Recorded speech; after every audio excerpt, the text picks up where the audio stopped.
வணக்கம் நண்பர்களே! நான் உங்கள் பிரதீப். ஆக்சுவலா வந்து இந்த எபிசோட் வந்து நாங்க முன்னாடியே 2 வாரத்துக்கு முன்னாடி வர வேண்டியது. அதாவது அவங்க ஒயிட் பேப்பர் ரிலீஸ் பண்ண அந்த வீக் நாங்க வந்து இத ரெக்கார்ட் பண்ணோம். அவங்க ஒயிட் பேப்பர் ரிலீஸ் பண்ணி 2 நாள்ல ரெக்கார்ட் பண்ணிட்டோம். அதுக்கு அடுத்தும் ஒரு எபிசோடு ஒரு கெஸ்ட்டோட ஒரு எபிசோட் கொலாபரேஷன் இதுக்கு அடுத்த எபிசோடா கண்டிப்பா அது வரும். அதுவும் இது ரெக்கார்ட் பண்ணி முடிச்சுட்டு எடிட் பண்ணவே இல்ல நான். எனக்கு கொஞ்சம் பெர்சனல் ஒர்க்னால 2 நான் வந்து எய்ம் பண்ணது எல்லா புதன்கிழமையும் ரிலீஸ் பண்ணணும்னு, 1 வாரம் தள்ளி போச்சு. அப்படியே அடுத்த வாரமும் தள்ளி போயிருச்சு. எனக்கு தெரிஞ்சு இது 3வது வாரம்னு நெனைக்கிறேன். 3 வாரம் தள்ளி போயிருச்சுன்னு நெனைக்கிறேன். எனக்கு சரியா ஞாபகம் இல்ல. கடைசியா ஜூன் 19 என்னமோ நான் ரிலீஸ் பண்ணேன். ஆமா. அதோட 2, 3 வாரம் ஆயிருச்சு. அ கண்டிப்பா சாரி. ஏன்னா, எங்களுக்கு நீங்க நல்ல ஆதரவு குடுத்தீங்க. நாங்க கண்டிப்பா கன்டினியூவா போட்டா தான் நீங்க எங்களுக்கு ஆதரவு குடுக்க முடியும். அ உங்க மனசுல நாங்க இருப்போம். ஸோ கண்டிப்பா அ அடுத்தடுத்து நான் திருப்பி எபிசோடு ஒழுங்கா போட ட்ரை பண்றேன். அ அதுக்காக தான். இது எபிசோடு கிடையாது. இப்ப நான் தனியா ரெக்கார்ட் பண்ணி இதுக்கு அடுத்து எனக்கு தெரிஞ்சு அடுத்த எபிசோடு வந்து அ முடிஞ்சா நான் 4 டேஸ்ல ரிலீஸ் பண்ண பாக்குறேன். ஏன்னா ஆல்ரெடி இது சின்ன எபிசோடு தான். இது பெரிய எபிசோட் கிடையாது. அந்த எபிசோடு ஓரளவு நல்ல டைம் கன்சம்ப்ஷன் நல்லா இருக்கும். அதனால அத நீங்க கண்டிப்பா என்ஜாய் பண்ணி கேட்பீங்க. ஸோ இதுதான் ரீசன். நான் எடிட் பண்ணாதனால எபிசோட் ரிலீஸ் ஆகல. மத்தபடி ரெக்கார்டிங்லாம் முடிச்சு 2 எபிசோட் பேக்கப்ல இருக்கு. அ ஓகே. அ எபிசோட் கேளுங்க. கேட்டு கண்டிப்பா ஃபீட்பேக் குடுங்க. நன்றி, வணக்கம்.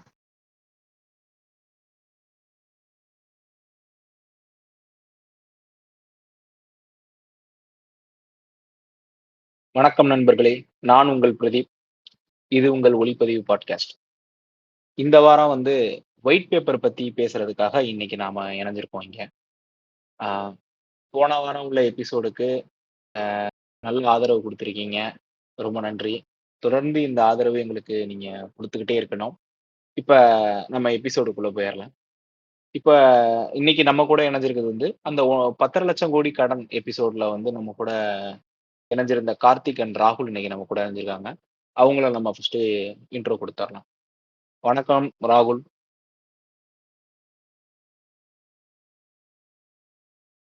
வணக்கம், வணக்கம் பிரதீப். ஆ மீண்டும் சந்திச்சதுல ரொம்ப சந்தோஷம். இதுக்கு முன்னாடி 10,00,000 கோடி கடன பத்தி கொஞ்சம் விரிவா பேசியிருக்கோம்.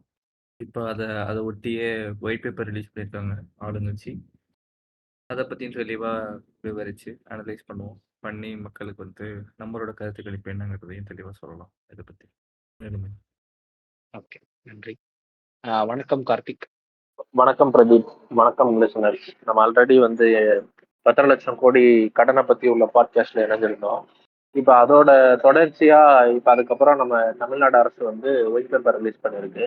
அத நம்ம வந்து அத அரசியல் ஆராய்ந்து இதுல எவ்வளவு உண்மைத்தன்மைகள் இருக்கு, இதுல நம்ம இன்னும் எச்சரிக்கை ஆக வேண்டியது இருக்கா, இல்ல அந்த மாதிரி ஃபேக்டர்ஸ் எல்லாம் இருக்கான்னு நம்ம பார்ப்போம். Okay, okay, okay, okay. இப்போ ஒயிட் பேப்பர் விட்டாச்சு. வெள்ளை அறிக்கை. அ என்ன சொன்னாங்கன்னா, நிதி இவுங்க அ அவங்க பேர் என்ன?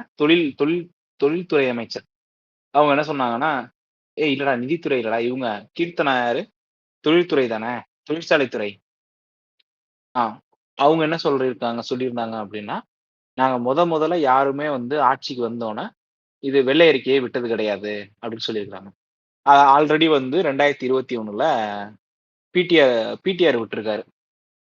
ஆனா அது தெரியாம அவங்க வந்து இவங்க தான் முதல்ல விடுறதா அவங்க நெனச்சு விட்டுருக்காங்க.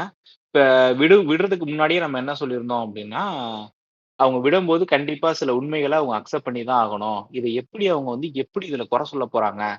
அப்படிங்கிறது தான் நம்ம எல்லாரோட எதிர்பார்ப்பும். அதே மாரி அவங்க என்ன பண்ணாங்க அப்டின்னா, ஒரு முக்கியமான விஷயத்த ஒத்துக்கிட்டாங்க. போன ஆட்சியில வந்து நிதி வந்து கரெக்ட்டா தான் பகிர்வு பண்ணியிருக்கிறாங்க.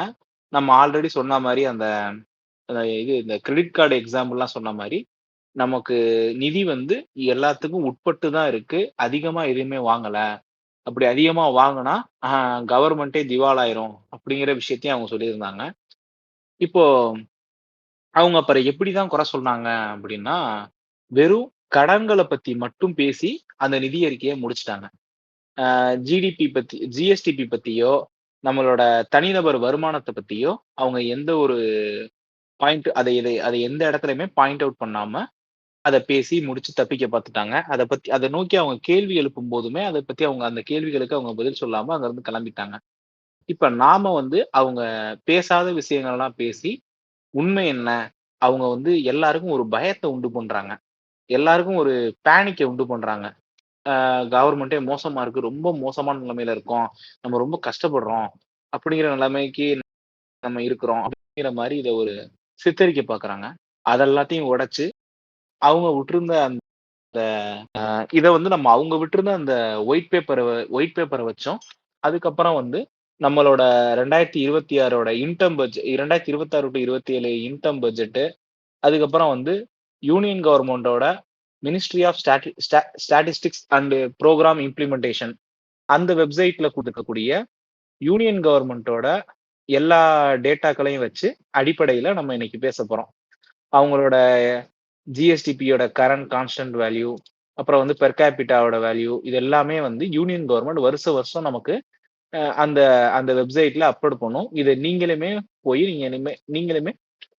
அத டவுன்லோட் பண்ணி நீங்க செக் பண்ணிக்கலாம்.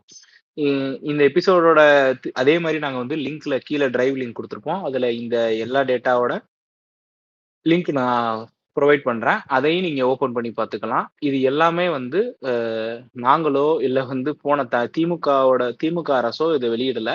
இத வெளியிட்டது வந்து ஒன்றிய அரசு. Ministry of statistics and programme implementation அப்படிங்கிற வெப்சைட்ல ஆன்லைன்லயே அவைலபிளா இருக்கு. அதுல இருந்து தான் நம்ம எல்லாமே பேசப் போறோம். இதுல நம்மளோட புனைச்சுருட்டுக்கள் எதுவுமே கிடையாது. ஓகே. நம்ம அப்படியே ஆரம்பிக்கலாம். ராகுல் நீ சொல்றது சொல்றேன். ஓகே. ஸோ இப்போ வந்து நம்ம கண்ணுக்கு என்ன தெரியுதுன்னா 13,00,000 கோடி நமக்கு கடனா இருக்கும். ம். ஆனா ஆமா. ஆக்சுவலா நம்ம போனதுல வந்து நம்ம 10,00,000 கோடி தான் சொன்னோம். இப்ப 3,00,000 கோடி அதிகமாயிருச்சு. வாரா 1 கடன், மாசத்துக்குள்ள. வாரம் கடன் சொல்லுவாங்க. இந்த ம். நிதியாண்டுக்கான கடன வந்து போன டேலில பேசியிருக்க மாட்டாங்க. ஸோ அதனால அப்ப வரைக்கும் அது 10,00,000 கோடியா இருந்திருக்கும். இப்போ வந்து ஆமா. இதையும் இழுத்து பேசியிருக்கனால இது 13,00,000 ம். கோடியா கடனா தெரியுது. ஓகே. ஸோ நம்ம வழக்கம் போல தான். டெப்ட் டு ஜிஎஸ்டிபி பார்த்தோம்னா, we are in the safest limit. அதை எதையுமே ம். வந்து நம்மளோட ஒயிட் ரிப்போர்ட்ல வந்து கவர்மெண்ட் சொல்லல. அவங்க ம். வந்து என்னோட கன்சர்னிங் ஃபேக்டர் எதுவா இருந்துச்சுன்னா, அவங்க எத வந்து ரொம்ப பெருசா பேசுனாங்க, எத வச்சு மக்கள பயமுறுத்துனாங்கன்னா, ஒரு நேத்து பிறந்த குழந்தைக்கு கூட 1,30,000 கடன் இருக்கா? அப்படின்னு நம்ம மக்கள பார்த்து அவங்க சொன்னது வந்து, ஒரு சாமானியனுக்கு என்னவா புரிஞ்சிருக்குன்னா, ச்சே! எனக்கு ரூ. 1 கூட கிடைக்கல. ஆனா ம். 1,30,000 கவர்மெண்ட் வந்து என் மேல கடன் வாங்கி வச்சிருக்கு. அப்படிங்கிறது தான் புரிதலா இருக்கும். ஆனா, அந்த மினிஸ்ட்ரி ஆஃப் ஃபினான்ஸ் என்ன சொல்ல மறந்துட்டாங்கன்னா, நேத்து பொறந்த ம். குழந்தையை கூட 3.2 எல்பிஏ அதோட மதிப்பு, ம். அதோட சேலரின்னு பார்த்தோம்னா 3.20 எல்பிஏ அதோட சேலரி அப்படிங்கிறத அவர் சொல்ல மறந்துட்டாரு. அப்ப 3.2 ஆக்சுவலா எல்பி வந்து ஆக்சுவலா வந்து இது அ அப்படின்னு நம்ம சொல்லிற முடியாது. ஆக்சுவலா இது அவங்களோட பாயிண்ட் ஆஃப் வியூல அப்படி. இந்த பெர் கேபிட்டா இன்கம் இது எல்லாத்தையும் வந்து சராசரி தானே தவிர, இது ஒவ்வொரு ஆளும் அவ்வளோ சம்பாரிக்கிறாங்க. ஒவ்வொரு ஆளுக்கும் அவ்வளோ கடன் இருக்கு அப்படிங்கிற அர்த்தம் கிடையாது. அதான் இந்த கடனையுமே அவங்க அப்படித்தானே சொல்லியிருக்கணும். கடனையுமே ம். அப்படித்தானே ஆமா. சொல்லியிருக்கணும். ஆமா, ஆனா ஆமா, அவங்க ஆமா, வந்து என்ன ஆமா. சொன்னாங்கன்னா, மக்கள பயமுறுத்துற விதமா, ஐய்யய்யோ! ம். இந்த நேத்து பிறந்தவங்களுக்கு இவ்வளோ கடன் இருக்கு அப்படிங்கிற மாரி தானே சொன்னாங்க. அதுவும் ஒரு பிரஸ் மீட். பிரஸ் மீட்ல வந்து ம். மக்களுக்கு நம்பிக்கை தரும் விதமா தான் பேசணுமே தவிர, அங்க போய் நின்னுட்டு எல்லாரையும் பயமுறுத்தக்கூடாது. இப்ப அந்த ம். பயமுறுத்துற இல்ல மீடியால அவங்களோட அவங்களோட நோக்கமே அங்க அதானே. அதுவும் கரெக்ட் தான். அவங்க பண்றது பண்ணிட்டு தான் இருப்பாங்க. ஸோ அவங்க ம். பயமுறுத்துற விளைவாடா ஒரு சில அறிவுஜீவிகள், நான் போய் ம். என்னோட 1,50,000 வந்து கடன கட்டுறேன். 1,30,000 கடன ம். கட்டுறேன் ம். அப்படிங்கிறாங்க. அவங்களுக்கு என்ன இது புரியலன்னா, அது சிஎம் ரிலீஃப் ஃபண்ட். டாக்ஸேஷனுக்கு ம். போகாது. ரிலீஃப் ஃபண்ட்னா ம். பேரிடர் காலத்திலயோ, இல்ல ம். அதாவது கஜானா உண்மையிலேயே காலியா இருக்கிற நிலைமையில அந்த காசு எடுத்து யூஸ் பண்ணிக்கலாம். ஸோ இப்ப அவங்க ம். செலுத்தின காசு எதுவுமே வந்து டாக்ஸேஷன வந்து குறைக்கிறதுக்கோ, நம்ம டாக்ஸ் ம். டாக்ஸ் பர்டன குறைக்கிறதுக்கோ, இல்ல ஆல்ரெடி இருக்க டெப்ட் பர்டன குறைக்கிறதுக்கோ போய் சேராது. ஸோ ம். ஒரு ஒரு ப்ராப்பரான இது இல்ல, விழிப்புணர்வு இல்ல மக்கள்கிட்ட. அத வந்து இந்த ம். கவர்மெண்ட் ரொம்ப ஈஸியா யூஸ் பண்ணிக்கிறாங்க. ஓகே நம்ம என்ன ம். சொன்னாலும் கேட்டுப்பாங்க. நம்ம வந்து இத ம். அப்படியே எடுத்துக்கலாம் அப்படின்னு. ம். ஸோ இது எல்லாத்தையுமே கணக்குல கொண்டோம்னா, ம். ஒரு சில இம்பார்டன்ட் ஃபேக்டர்ஸையும் நம்ம பேசி தான் ஆகணும். இந்த ஒயிட் ரிப்போர்ட்லயே நெறைய விஷயங்கள அவங்க உண்மையா ஒத்துக்கிட்டு இருக்காங்க. ம். என்னன்னா, நமக்கு வந்து டெப்ட் டூ ஜிஎஸ்டிபி வந்து 2016ல வந்து 16% ம். இருந்துச்சு. அப்ப நம்மளோட ம். ஜிஎஸ்டிபி வெறும் 10,00,000 கோடி. நம்மளோட ம். டெப்ட் அப்ப 2.5 சம்திங் எல் குரோர்ஸ். ம். 2021ல கோவிடு, அப்புறமேட்டு அது மட்டும் இல்லாம நெறைய பேரிடர்கள் நடந்தனால 2021 ம். முடிவுல நம்ம 26.7% டெப்ட் ஜிஎஸ்டிபி போயிட்டோம். ஆனா, அப்ப ம். நம்ம ஜிஎஸ்டிபி வெறும் 17.5 தான். 17.5 ம். லட்சம் கோடி தான். ம். இத எல்லாத்தையுமே நம்ம வந்து சரி செஞ்சோமா? அப்படின்னு கேட்கும்போது, ம். கிட்டத்தட்ட 20,00,000 கோடி வந்து ஜிஎஸ்டிபில மட்டுமே அடுத்த 5 வருஷத்துல ஏத்தியிருக்கோம்.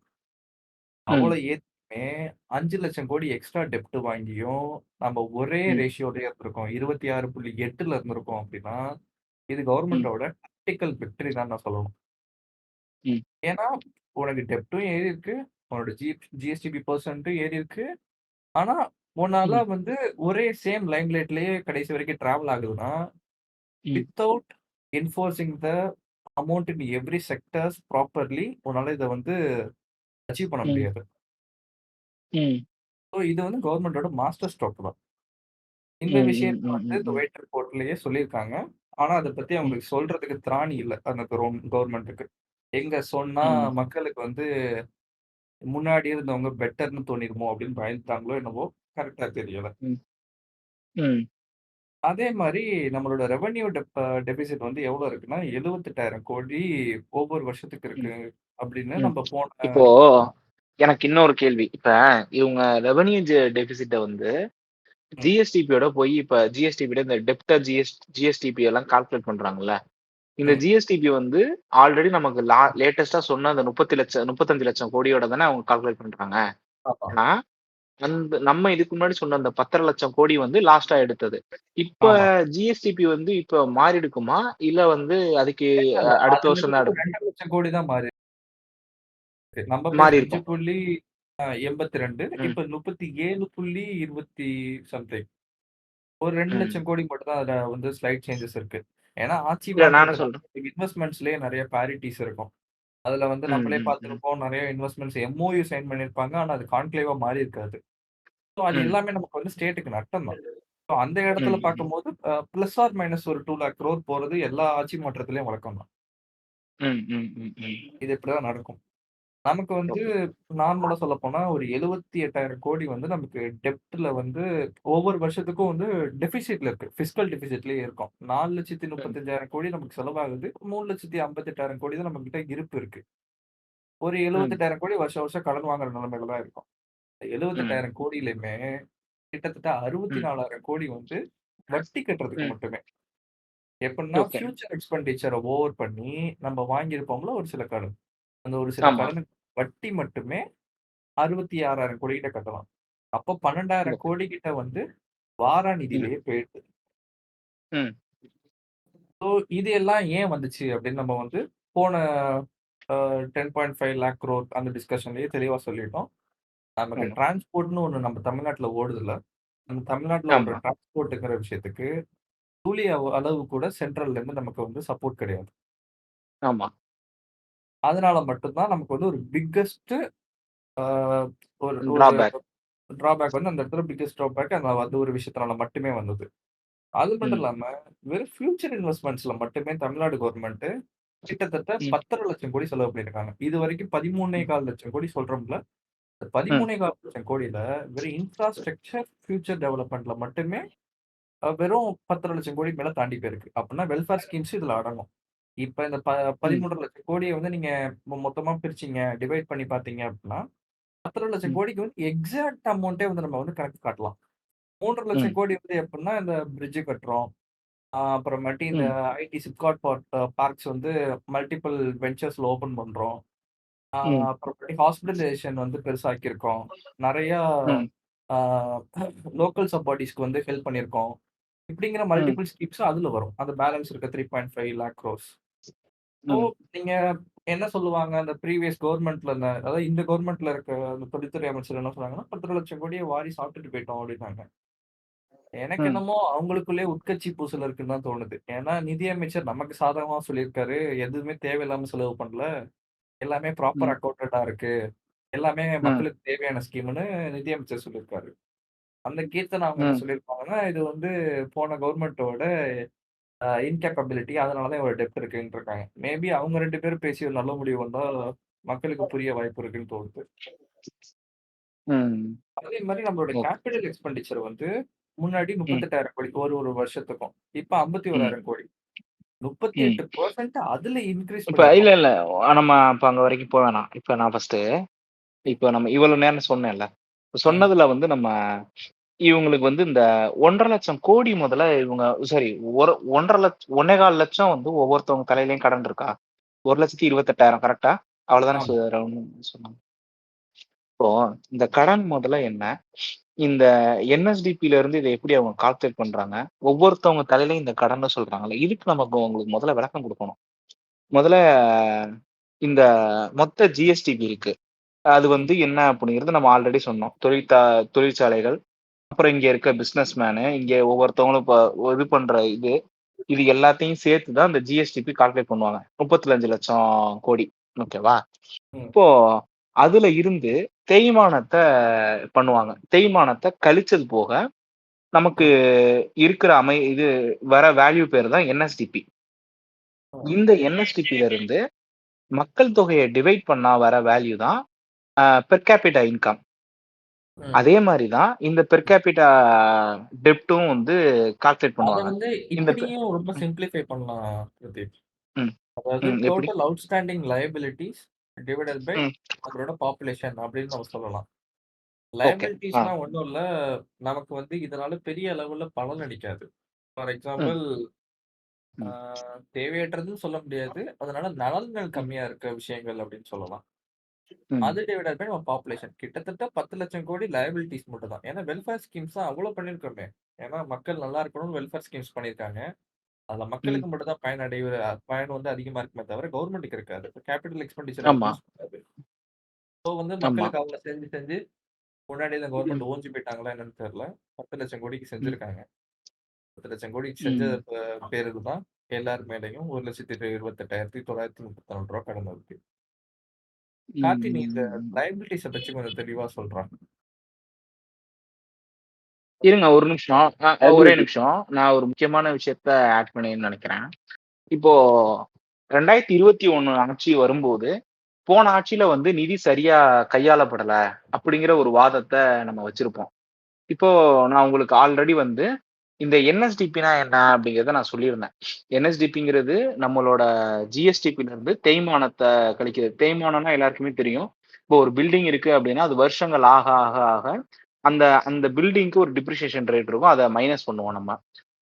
அதுக்கு ஒவ்வொரு இதுக்கும் ஒவ்வொரு விஷயங்கள் இருக்கு. கால்குலேஷன் இருக்கு. அதுபடி வந்து நமக்கு இந்த 35,00,000த்துல 2025, 26 நான் சொல்றேன். 25, 26ஓட ஜிஎஸ்டிபி வந்து 35,00,000 கோடி. அதோட என்எஸ்டிபி வந்து 16,92,158 கோடி. ஆமா. 16,92,158 கோடி. இப்போ இதுல இருந்து நமக்கு 2025ல நம்மளோட அந்த பாப்புலேஷன் சொல்லும்போது வந்து 7.74 கோடி சொல்றாங்க. அத டிவைட் பண்ணும்போது நமக்கு வரக்கூடிய பெர் கேபிட்டா இன்கம் வந்து ஒவ்வொருத்தருக்கும் வந்து அப்ப வருமானங்கிறது 2,18,000 2,18,481 ஒவ்வொருத்தரோட வருமானம் அப்படிங்கிற மாரியான கணக்குல வரும். இந்த எல்லாருக்கும் அதாவது ஒவ்வொருத்தவங்க அதாவது அந்த மக்கள் தொகையில வந்து அந்த குழந்தைங்க முதற்கொண்டு அந்த இத கழிச்சிருப்பாங்க. ஸோ வந்து இதுக்கு காரணம் வந்து எல்லாருமே 2,18,000 சம்பாதிக்கிறாங்களா? அப்படி கிடையாது. இது ஒரு பொருளாதார சராசரி. அவ்வளவுதான். ஆ பிரிச்சு நம்ம ஒரு ஒரு எப்படி சொல்றது? ஒரு புரிதலுக்காக சொல்லக்கூடிய ஒரு பொருளாதார சராசரி. இப்ப வந்து 5 பேர் இருக்கிறாங்க. ஒரு நாடு இருக்கு. அந்த நாட்டுல வந்து 5 பேர் இருக்கிறாங்க. 2 பேர் வந்து ஆளுக்கு 1,00,000 சம்பாதிக்கிறாங்க. மீதி 2 பேர் வந்து அ ஆளுக்கு 2,00,000 சம்பாதிக்கிறாங்க. ஸோ வந்து 4 பிளஸ் என்னது? ஆமா 4 பிளஸ் 2 6. பேலன்ஸ் ஒருத்தர் இருக்கார்ல 5வது ஆளு. அவர் வந்து 4,00,000 சம்பாதிக்கிறாரு. மொத்தம் டோட்டலா 10. இப்ப 10 டிவைடட் பை 5 போட்டோம்னா 2. அப்ப இவங்களோட பெர் கேபிட்டா இன்கம் வந்து 2,00,000. இப்ப எல்லாருமே 2,00,000 சம்பாதிக்கிறாங்களான்னு கேட்டா கிடையாது. ஒருத்தவங்க அதிகமாவும் சம்பாதிக்கிறாங்க, ஒருத்தவங்க கம்மியாவும் சம்பாதிக்கிறாங்க, ஒருத்தவங்க உண்மையிலேயே 2,00,000 சம்பாதிக்கிறாங்க. இதுதான் வந்து பெர் கேபிட்டா இன்கம். இதே மாரி தான் அந்த பெர் கேபிட்டா டெப்ட்டும். இப்ப அந்த பெர் கேபிட்டா டெப்ட்டோட வேல்யூ என்ன சொல்றீங்க நீங்க? இப்ப நம்மள்ட்ட இருக்கிறது 2025ஓ 26ஓட இதுதான். அத வச்சு சொல்லுவோம். இப்ப இவங்க 26, 27க்கு அவங்க எவ்வளவு கடன் சொன்னாங்க? 1,00,000 28,000 கரெக்டா? ஆமா. ஒரு 1,29,000 29,000 நம்ம ஆல்ரெடி ஒவ்வொருத்தவங்களுக்கும் வருமானங்கிறது வந்து 2,18,000 இருக்கு. இது வந்து இப்படி இருக்கும்போது, அது அது எப்படி சென்ட்ரல்ல அது பத்தினதுடா. நீ படிக்கிறது சென்ட்ரல்ல பத்தினது. ஓகே. ஸ்டேட்ட இல்ல இது பத்தினது பார்த்தோம்னா, அதாவது ஸ்டேட் வைஸ் ம், பார்த்தோம்னா, அவங்களோட ம். ஒவ்வொருத்தரோட இன்கம் வந்து 3.12. ஓ! Okay, okay, okay, okay. சென்ட்ரல்ல தான் வந்து அது 2.12. ஓ! அப்படி ரைட், ரைட், கம்பேர் ரைட். பண்ணி பேசணும்னாலுமே, சென்ட்ரல்ல வந்து நமக்கு 50% வந்து கடன்லயே போயிடுது. ஆமா. ஸ்டேட்ல வந்து 26% சம்திங். இதெல்லாம் ம், அந்த மக்களுக்கு ம், எடுத்து ம், ம், சொன்னோம்னா, அவங்களுக்கு புரியவே மாட்டுது. சண்டைக்கு வராங்க. ம். இப்ப இப்படிதான் வந்து இந்த per capita income, per capita டெப்ட்லாம் நம்ம கால்குலேட் பண்றோம். இப்ப இதுல நான் முக்கியமா சொல்ல வேண்டிய விஷயம் என்ன? அந்த 2021ல ஆட்சிக்கு வரும்போது, நீங்களும் இத தானே சொன்னீங்க. அப்ப நீங்களும் அரசியலுக்கு தான் பண்ணீங்களா? அப்படிங்கிற ஒரு கேள்வி. ஆக்சுவலா நீங்க பாருங்க, இந்த என்எஸ்டிபி அதாவது நம்மளோட சொத்து மதிப்புல இருந்து தேய்மானத்த கழிச்சா வரக்கூடிய வேல்யூ இருக்குல்ல, அது வந்து நீங்க பாருங்க 2020 டூ 21ல -0.48ல இருக்கு. இப்ப 2025, 26ல 10.81 இந்த -0.48ஓட பாதிப்பு என்னன்னு உங்களால சொல்ல முடியுமா? உங்க 2 பேரால? எது எது கேட்கல திரும்ப என்ன ஒருத்தர் சொல்லணும். அதாவது புரியல. என்எஸ்டிபிங்கிறது நம்மளோட ஜிஎஸ்டிபி நம்மளோட சொத்து மதிப்புன்னு வச்சுக்கலாமா அத? அதுல இருந்தோட தேய்மானம் இருக்குல்ல, அந்த தேய்மானத்த கழிச்சா ஆமா. நமக்குன்னு ஒரு மதிப்பு இருக்கும். கரெக்ட்டா? அதுதான் சொல்லப்போனா ம். ஆக்சுவல்ங்கிற மாரி சொல்லலாம். ஓகேவா? அதுல இருந்தா நம்ம பெர் ம். கேபிட்டா இன்கம நம்ம கால்குலேட் பண்றோம். சோ வந்து அந்த வேல்யூ வந்து ம். அதிமுகவோட ஆட்சி முடியும்போது -0.48ல இருந்துச்சு. சரி. அது கொரோனா காலம் ஓகே. அப்படிங்கிறனால நம்ம சொன்னாலும், இதுக்கு முன்னாடி நீங்க எடுத்து பார்த்தீங்கன்னா, 2012 டூ 13ல 5.17% இருந்துச்சு. 2013 டூ 14 ம். வந்து 5.79 அதிகரிச்சுச்சு. 14 டூ 15 ம். 5.53 குறையுது. திருப்பி 15 டூ 16 8.91 அதிகரிச்சுச்சு. 16 டூ 17 ம். 6.92 திருப்பி குறையுது. 17 டூ 18 வந்து 8.48 அதிகரிக்குது. 18 டூ 19 7.13% நீங்க 19 டூ 20 ஆக்சுவலா கொரோனா வந்தது 20 டூ 21 தானே? பத்து 19 எண்டுல வர்றாங்க. 19 எண்டுல வருது. 19 to 20 19 19 ஃபினான்ஷியல் 19 நீங்க to 20. 19 டூ 20 பார்த்தீங்கன்னா 2.59% தான். கிட்டத்தட்ட வந்து 4% வந்து கம்மியாயிருக்கு. 20 டூ 21 பார்த்தீங்கன்னா, -0.48% இப்போ ஏடிஎம்கே பீரியட்ல நீங்க 10 வருஷம் ஆட்சியில பார்த்தீங்கன்னா, ஸ்டாண்டர்டான ஒரு இதுவே கிடையாது. நீங்க இதுவே வந்து இவங்க ம். திமுகவோட ஆட்சி பார்த்தீங்கன்னா, அங்க இருந்து 21 டூ 22 வந்து 7.91ஆவும், 22 டூ 23 வந்து ம். 6.11ஆவும், 23 டூ 24 வந்து 9.69ஆவும், திருப்பி 24 டூ ம். 25 11.11ஆவும், 25 டூ 26ல 10.81ஆவும். கடந்த 2 வருஷம் லாஸ்ட் 2 வருஷம் வந்து டபுள் டிஜிட்ல அவங்க வச்சிருந்திருக்காங்க. இந்த என்எஸ்டிபிய. ஆனா அதிமுக ஆட்சியில வந்து இது வெறும் ட்ரீமாவே இருந்திருக்கு. அவங்க இதுவரைக்கும் 9% கூட அவங்க தொடவே இல்ல. 8.48 வரைக்கும் தான் அவங்க அதிகபட்சமே அவங்களோட என்எஸ்டிபியோட பெர்சன்டேஜா இருக்கு. அப்போ ம். நம்மளோட சொத்து மதிப்புல இருந்து தேய்மானத்த கழிச்சா, வர வேல்யூவோட பெர்சன்டேஜ் வந்து இன்கிரீஸ் ஆயிருக்கு அப்படின்னா, நம்மளோட ஸ்டேட்டோட எக்கனாமி இன்கிரீஸ் ஆயிருக்குன்னு தானே அர்த்தம். பேசிக்காவே. இப்போ ஒண்ணும் இல்லடா. இப்போ உன்கிட்ட ஒரு சொத்து உன்ட்ட ஒரு வீடு, இடம் இதெல்லாம் சொத்து இருக்கு. அதுக்கு நீ வருஷம் வருஷம் இதுக்கான ம். செலவுகளையும், தேய்மானத்தையும் கழிச்சு அதுக்கு ஒரு மதிப்பு இடுற. அது வருஷம் வருஷம் இன்கிரீஸ் ஆகுது. அந்த ம். மதிப்பு வந்து நீ போன வருஷம் ஒரு சொத்து வச்சிருக்க. இந்த வருஷம் வச்சிருக்க சொத்தோட அத கம்பேர் பண்ணும்போது ம். அந்த மதிப்பு இன்னும் இந்த வருஷம் எக்ஸ்ட்ரா சொத்தும் வாங்குற செலவு பண்ணி. ஓகேவா? எக்ஸ்ட்ரா இடமும் வாங்குற. அப்பயும் ஆனா தேய்மானத்த கம்பேர் பண்ணி பார்க்கும்போது, அந்த மதிப்பு அதிகமா இருக்குன்னா, அப்ப நீ நல்ல வளர்ச்சியில தானே இருக்கன்னு அர்த்தம். ம். இல்ல என்ன பண்ண ம். முதலீட்டுகள்ல வந்து ஜூசியா வந்து ரிட்டர்ன்ஸ் எடுக்கிறது. ம், ம், ம், ம், அதாவது இப்ப நான் வந்து ஒரு ஹோட்டல் ம், வச்சிருக்கேன். ஒரு சின்ன ஹோட்டல் ம், வச்சிருக்கேன். ஒரு 10 பேர் உட்காந்து சாப்பிடுற ம், மாரி. நான் 20 பேர் உட்காந்து சாப்பிடுறதுக்கான கட்டமைப்பை நான் உருவாக்கிட்டேன். ம் ஆனா என் ஹோட்டலுக்கு 20 பேர் வர்றது ம் இல்ல. ஓகேவா? இப்ப நான் இந்த 20 பேரை உட்காந்து சாப்பிடுற மாதிரி நான் ஒரு கட்டமைப்பு நான் வச்சிருக்கேன். ம் இப்ப நான் 20 பேரை வந்து நான் மார்க்கெட்டிங் பண்ணி ம் ஃபுல் பண்ணி இழுத்து என் ஹோட்டல்ல சாப்பிட உட்கார வச்சு ம் நான் ரெவன்யூ அதிகமா ஜெனரேட் ம் பண்றது.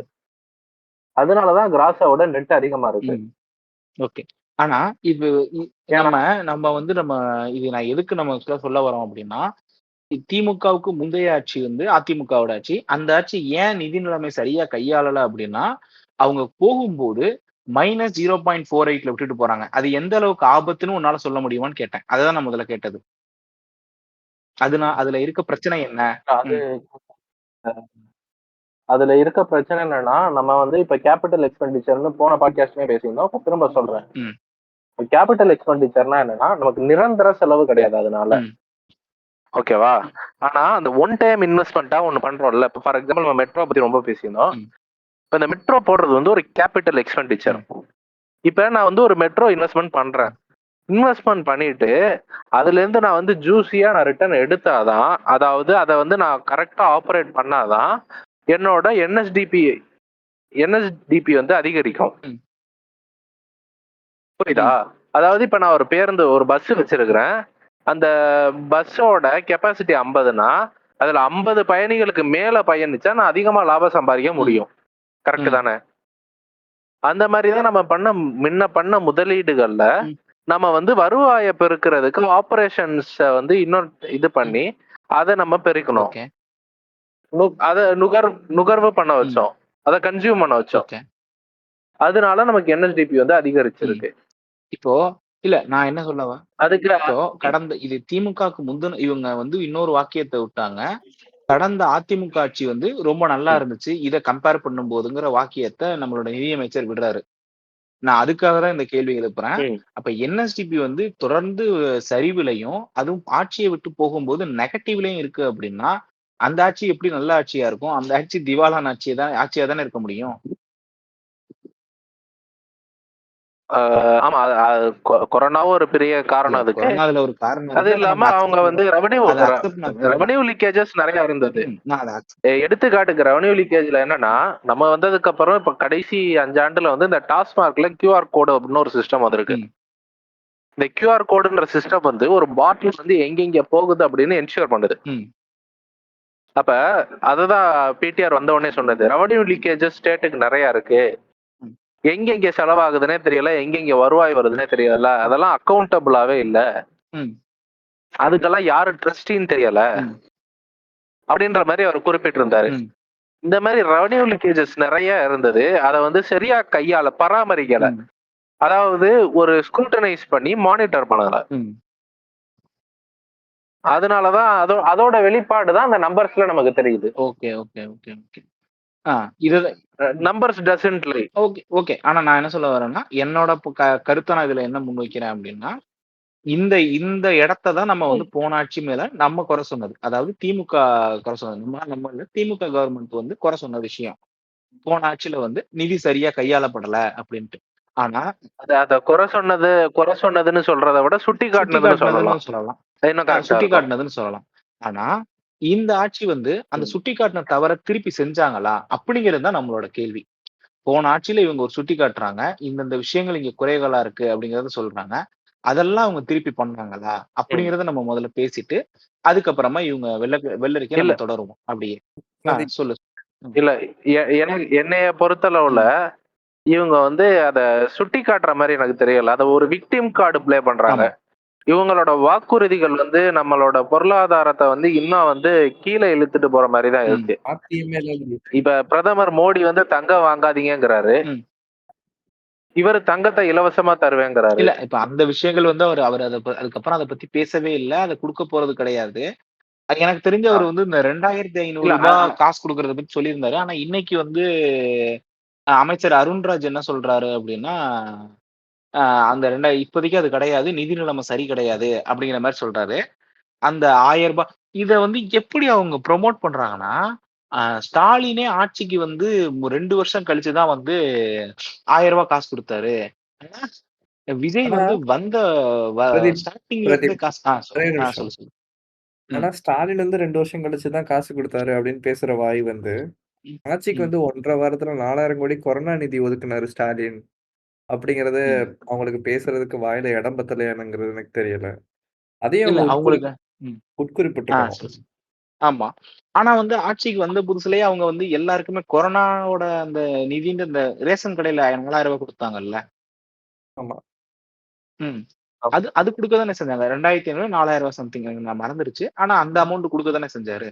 நான் என்ன சொல்றேன்னா, அது ஓகே 2 வருஷம் அவர் அது கழிச்சு தான் கொடுக்கதான் செஞ்சாங்க. இல்ல அது அதுவும் இல்லாம ம். இல்ல சொல்லி முடிச்சுக்கிறேன். ஆ. மன்னிக்கணும். இப்ப நம்மளோட ஸ்டேட்டோட ரெவன்யூ நம்ம லாஸ்ட் எபிசோட்ல பிரேக்கா பார்த்தோம். ம். நமக்கு ஸ்டேட்டோட ஜிஎஸ்டி இருக்கு, ரெவன்யூ டாக்ஸஸ் இருக்கு, பவர்ல இருந்து வர்ற காசு இருக்கு, டிரான்ஸ்போர்ட்ல இருந்து வர்ற காசு ம். இருக்கு. ஓகேங்களா? இப்ப நம்ம கொரோனா காலகட்டத்துல வந்து ம். டிரான்ஸ்போர்ட் ஊழியர்களுக்கு சம்பளம் கொடுக்க வேண்டியிருந்தது. ம். பஸ்ஸுக்கு வாங்கின கடனுக்கு திரும்ப ஃபினான்ஸ் கட்ட வேண்டியது இருந்தது. ம். அதே மாதிரி ரெவன்யூல வேலை பார்க்குற ரெவன்யூ டிபார்ட்மெண்ட் ரெஜிஸ்டர்ஸ்ல இருந்து எல்லாருக்குமே நம்ம சம்பளம் போட வேண்டியது இருந்தது. ம். ஆனா இந்த இந்த நிறுவனங்கள்லாம் வந்து லாபம் ஈட்டுனுச்சா, ம். வருவாய் ஈட்டுனுச்சா அப்படின்னா இல்ல. இப்ப வந்து உண்மையான ஒரு எப்படி சொல்றது, ஒரு ஒரு மக்கள் இதை வந்து புரிஞ்சுக்கணும் ஃபர்ஸ்ட். இப்ப அரசுக்கு வந்து லாபமே இல்ல. அதாவது அதாவது இன்னைக்கு இவ்வளவு டெபிசிட் இருக்குன்னு சொல்றாங்கல்ல, அன்னைக்கு எவ்வளவு டெபிசிட் இருந்ததுன்னு பார்த்தா இப்ப நமக்கு இன்னும் பயப்படுற மாதிரி இருக்கும் அன்னைய அன்னைய காலகட்டத்துல. ஏன்னா வந்து வருவாயே இல்ல. ம். அதுதான் வந்து உண்மை. அப்ப அந்த மாதிரி காலகட்டத்துல வந்து நீங்க வந்து 1000 ரூபாய் தரல 2 வருஷம் ஆச்சு அப்படின்னு இப்ப இப்ப நான் நோய்வாய்ப்பட்டுட்டேன்னா, ம். நான் நோய்வாய்ப்பட்டதுல இருந்து திரும்ப பழைய ஃபார்முக்கு நான் ரெக்கவர் ஆகிறதுக்கு ஒரு டைம் பீரியட் இருக்கும்ல. ம். ம். ம். ம். அந்த மாதிரி தான் நம்மளோட பொருளாதார நிலைமை வந்து ரொம்ப மோசமா இருந்தது. அதுல இருந்து ஓரளவுக்கு மீண்டு வர்றதுக்கே 1 வருஷமோ 2 வருஷமோ தாமதம் ஆயிருச்சு. ம். அந்த திரும்ப அந்த எக்கனாமி வந்து திரும்ப பூஸ்ட் பண்ணி கொண்டு வர்றதுக்கு. ம். இப்ப அந்த மாதிரி காலகட்டத்துல தரலைன்னா அது வந்து அரசு வந்து அன்னைக்கு உண்மையிலே வந்து பயங்கர பாதிப்படைஞ்சு இருந்தது. ம். ஆனா இன்னைக்கு அப்படி இல்லையே. ம். இன்னைக்கு நம்ம ஜிஎஸ்டிபி நம்பர்ஸை பாக்குறோம், என்எஸ்டிபி நம்பர்ஸை பாக்குறோம், ம். ரெவன்யூ குரோத்தை பாக்குறோம். இதுக்கப்புறம் உங்களுக்கு என்ன இடையூறு இருக்கு? ம். ம். ம். இது எல்லாத்தையும் விட நம்ம இன்னொரு விஷயமும் பேசணும் பிரதீப். இப்போ ம். கரண்ட் நிதியமைச்சர் என்ன சொன்னாருன்னா, அதிமுக ஆட்சியில வந்து நிறைய நல்ல விஷயங்கள் நடந்துச்சு. ஃபினான்ஸை வந்து பெட்டரா ஹேண்டில் பண்ணாங்க அப்படின்னாங்கன்னாங்களே. ஆமா. ஒரு சின்ன எக்ஸாம்பிள் தான். 2021ல அதாவது 2020லயோ 21லயோ அந்த starting and end of the ஏஜ்ல வந்து பெட்ரோலோட ம். பிரைஸ் வந்து ரூ. 84. ம். அப்பையில ஒரு எஸ்இடிசி பஸ், ஒரு ஸ்டேட் டிரான்ஸ்போர்ட் வெஹிக்கிள் வந்து ரன் ஆகுதுன்னா, 1 கிலோமீட்டருக்கு ம். அதோட நட்டம் மட்டுமே ரூ. 54. அதாவது ரூ. 84 பெட்ரோல் இருந்த நேரத்துல. ம். இன்னைக்கு வந்து 2026ல 1 லிட்டர் பெட்ரோல் வந்து இப்ப ரீசெண்டா ரூ. 108 போயிருக்கு. ஸ்டார்டிங்ல அது 100ல டிராவல் ஆயிட்டு இருந்துச்சு. அந்த ம். ரூ. 100 போகும்போதும் ஒரு 1 கிலோமீட்டர் அந்த பஸ் டிராவல் ஆனுச்சுன்னா, அதோட நட்டம் வந்து ரூ. 53. ரூ. 6 அதாவது எப்படின்னா, நெகட்டிவ்ல வந்து லாபம் பார்த்துருக்கோம். ரூ. 6 எப்படின்னா கிட்டத்தட்ட நம்ம பெட்ரோல் பிரைஸும் ரூ. 20 ஏறி இருக்கு. ஸோ இது ம். எல்லாமே வந்து அந்த நிதியமைச்சருக்கு தெரியுமா? ஆனா இத்தனைக்கு இதையும் சொல்லியிருக்காங்க. அந்த ஒயிட் ரிப்போர்ட்ல இதையும் சொல்லியிருக்காங்க. அப்புறம் எப்படி ம். அவர் வந்து ஏடிஎம்கே வந்து ஃபினான்ஸ வந்து பெட்டரா ஹேண்டில் பண்ணாங்கன்னு சொன்னாங்கறது தெரியல. மேபி அவரும் கீர்த்தனா மாரி டெலூர்ல இருந்திருக்க வாய்ப்பு இருக்கு. பார்ப்போம். ம். நம்ம இந்த கடனை பத்தி பேசுறோம். 10.5 லட்சம் கோடி கடன், 13 லட்சம் கோடி கடன், ம். இப்படின்னு வந்து மக்களை வந்து பயமுறுத்துற மாதிரி ஒரு நம்பர்ஸை வந்து திரும்ப திரும்ப சொல்லிக்கிட்டே ம். இருக்காங்க. நான் போன பாட்காஸ்ட்லயே சொல்லியிருந்தேன், தமிழ்நாடு அரசோட டிட்கோ நிறுவனத்துக்கு டைட்டன் நிறுவனத்துல 27% பங்கு இருக்கு அப்படின்னு. ம். டைட்டன் நிறுவனத்தோட மொத்த நிறுவன மதிப்பு 4 லட்சம் கோடி. ம். அதுல தமிழ்நாட்டுக்கு இருக்க உரிமை, அதாவது அந்த பங்குகளோட மதிப்பு மட்டும் 1 லட்சம் கோடி. ம். இந்த மாதிரி தமிழ்நாட்டு அரசுக்கு ம். பல்வேறு இடங்கள்ல பல்வேறு சொத்துக்கள் இருக்கு. ம். ஒண்ணும் இல்லாம வந்து யாரும் 10 லட்சம் கோடி 13 லட்சம் கோடி கடன் தந்துட போறது இல்ல. ம். இன்னைக்கு அந்த ஷேர்ஸை வந்து இன்னைக்கு அந்த பங்குகளை வந்து மார்க்கெட்ல செல் பண்ண வந்தா அந்த விலைக்கு வாங்கிக்க ஆள் இருக்கு. ம். அதாவது 1 லட்சம் கோடிக்கு. இப்ப அது மாதிரி நம்ம தமிழக அரசுக்கு பல ஏத்தர் நிறுவனத்துல கூட டிஎன் ஸ்டார்ட் அப்ன்ற நிறுவனம் வந்து முதலீடு பண்ணிருக்கு, அரசு ம். நிறுவனம். இப்ப இன்னைக்கு ஏத்தர்ன்ற நிறுவனத்தை வந்து இப்ப எலக்ட்ரிக் டூ வீலர்ஸ்ல வந்து அது ஒரு பெரிய நிறுவனமா எடுத்துக்கிட்டு இருக்கு இன்னைக்கு ஹீரோவோட டைப் பண்ணி. இந்த மாதிரி வந்து தமிழக அரசு வந்து பல முதலீடுகள் பண்ணியிருக்கு. அதெல்லாமே இதை விட பல மடங்கு அதிகமான மதிப்பீடு. இப்ப தமிழக அரசு வந்து ஒன்றிய அரசு மாதிரி எல்ஐசியை கொண்டாந்து விட்ட மாதிரி நம்ம போய் எதையும் நம்ம டைட்டனை விற்கல. ஒன்றிய அரசு வந்து இப்ப டைட்டன் விற்கிது. இப்ப என்எஸ்சியை வந்து இப்ப போட போறாங்க. ஒரு 30 எத்தனாயிரம் கோடி, ஒரு 30,000 கோடி கிட்ட போடுவாங்கன்னு நினைக்கிறேன். எனக்கு சரியா நம்பர்ஸ் தெரியல. ஆனா ஒரு பெரிய ஐபிஓ போட போறாங்க. என்எஸ்சின்றது நேஷனல் ஸ்டாக் எக்ஸ்சேஞ்ச். அதுதான் இப்ப என்எஸ்சின்ற ஒரு அரசு நிறுவனத்தை வந்து ஒன்றிய அரசு வந்து விற்கிறாங்க. இப்ப நம்ம போய் டைட்டனை விற்கலையே. நமக்கு வருவாய் பற்றாக்குறை இருக்கு. நம்ம இந்த மாதிரி அரசோட அதாவது இன்வெஸ்ட்மெண்ட்ஸை நம்ம போய் எங்கேயுமே விற்கலையே. இன்னைக்கு ஒன்றிய அரசு வந்து டாலரை விற்கிறாங்க. டாலர் பற்றாக்குறை ஏற்படுது. இப்ப ஃபாரின் டெபாசிட்ஸை வந்து என்கரேஜ் பண்றாங்க. அதுக்கு வந்து நாங்க வந்து அதிக இன்ட்ரெஸ்ட் தர்றோன்றாங்க, ஹெட்ஜிங் காஸ்ட் தர்றோன்றாங்க. இப்ப இந்த மாதிரி விஷயங்கள்லாம் நம்ம எடுக்கலையே. நம்ம இன்னும் சேஃபர் சைடு தானே இருக்கிறோம். அதுதான் மக்கள்கிட்ட வந்து ஒரு அலார்மிங்கா ஒரு நம்பரை சொல்றது. மக்கள் வந்து வாழ்க்கையில வந்து கேட்டிருக்கவே வாய்ப்பு இல்லாத ஒரு நம்பரை சொன்னா அவங்க வந்து பயந்துருவாங்க. அவங்கள வந்து சென்டிமெண்டலா வந்து நம்ம வந்து அட்டாக் பண்ற மாதிரி. இப்போ 10 லட்சம் கோடி 13 லட்சம் கோடினா அது எவ்வளவு பெரிய நம்பர். எதையாவது ஒண்ணு சொல்லி பேனிக் கிரியேட் பண்றதுதான் இவங்க வேலையை வச்சிருக்கிறாங்க. விக்டிம் கார்டை பிளே பண்றாங்க. ஏன்னா இவங்க கொடுத்த வாக்குறுதிகள் எதுவுமே நிறைவேற்ற முடியாதது. அப்ப ஏன் நிறைவேற்ற முடியல அப்படின்னா நிதி நிலைமை மோசமா இருந்துச்சு அப்படின்னு சொல்றதுக்கு தான் அவங்க அப்படி வச்சிருக்காங்க. மேபி அவங்க ஸ்டிக்கர் ஒட்டுறதுக்கு கொஞ்சம் காசு சேர்க்கலாம்ல கார்த்தி. புரியல. மேபி அவங்க அந்த காசெல்லாம் சேர்த்து வச்சு ஸ்டிக்கர் ஒட்டலாம்ல. அவதான் பண்ண போறாங்க. அதான் இப்ப அந்த 2,500 ரூபாய் ஏன் கொடுக்கல அப்படின்னு கேட்கும்போது அவர் என்ன சொல்றாங்கன்னா நிதி நிலைமை சரியில்லைங்கிறாரு.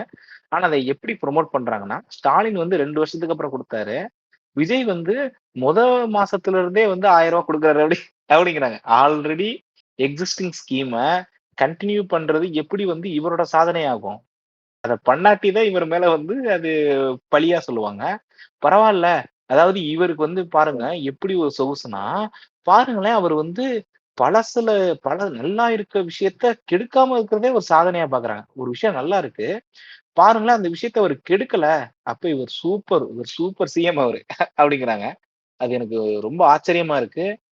இப்போ அவருக்கு வந்து அம்மா இது வரைக்கும் வந்து அம்மா உணவகத்துக்கு வந்து அம்மாவோட போட்டோ தூக்கிட்டு விஜய் போட்டோ போடுற மாதிரி தான். ஆமா. ரீபிராண்டிங் இது வரைக்குமே அவர் எந்த ஒரு நலத்திட்டங்களையுமே இன்னுமே அறிவிக்கல. பாப்போம். இன்னும் வந்து இப்ப அவர் வந்து நம்ம அந்த பாட்காஸ்ட் முடிச்சு இப்ப இன்னொரு பாட்காஸ்டே பேசிட்டோம். அவர் இது வரைக்கும் வந்து எந்த நலத்திட்டங்களும் அறிவிக்கல. நம்ம அடுத்து கண்டிப்பா வந்து இவரோட இதை பத்தி பேச போறோம். அது பேர் என்ன, இவங்களோட மேனிஃபெஸ்டோவை பத்தி பேச போறோம் டைம் எடுத்து.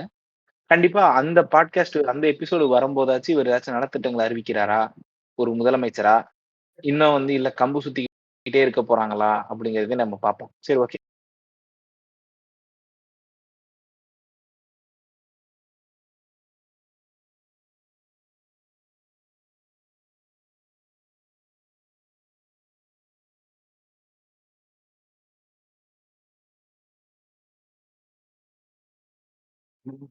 இந்த வருஷம் அது இதுன்னு சொல்லிட்டு 2 வருஷம் வரையும் தரல, கடன் நிறைய இருக்கு.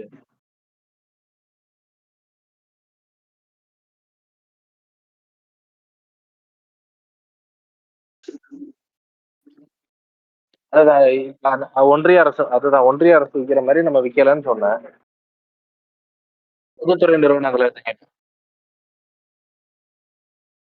அதுதான் இப்ப நம்ம எந்த பொதுத்துறை நிறுவனங்களையும் வந்து ஒன்றிய அரசு மாதிரி நம்ம விற்கல. ஏன்னா நமக்கு வந்து இன்னைக்கு வந்து நம்மளோட பொருளாதார நிலைமை, அதாவது என் வீட்டுல வந்து அடுத்த வேலைக்கு என்ன பண்றதுன்னு தெரியலனாதான் வீட்டுல இருக்க குண்டான் எடுத்து கொண்டே விற்பேன். கரெக்டா? நம்ம அந்த நிலையில இருக்கோம்.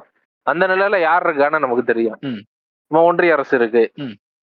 நம்ம இன்னும் எப்படி குண்டா சேர்க்கலான்னு தான் போய் ஏத்தர்ல இன்வெஸ்ட் பண்றோம், போய் ஸ்டார்ட் அப்ல இன்வெஸ்ட் பண்றோம்.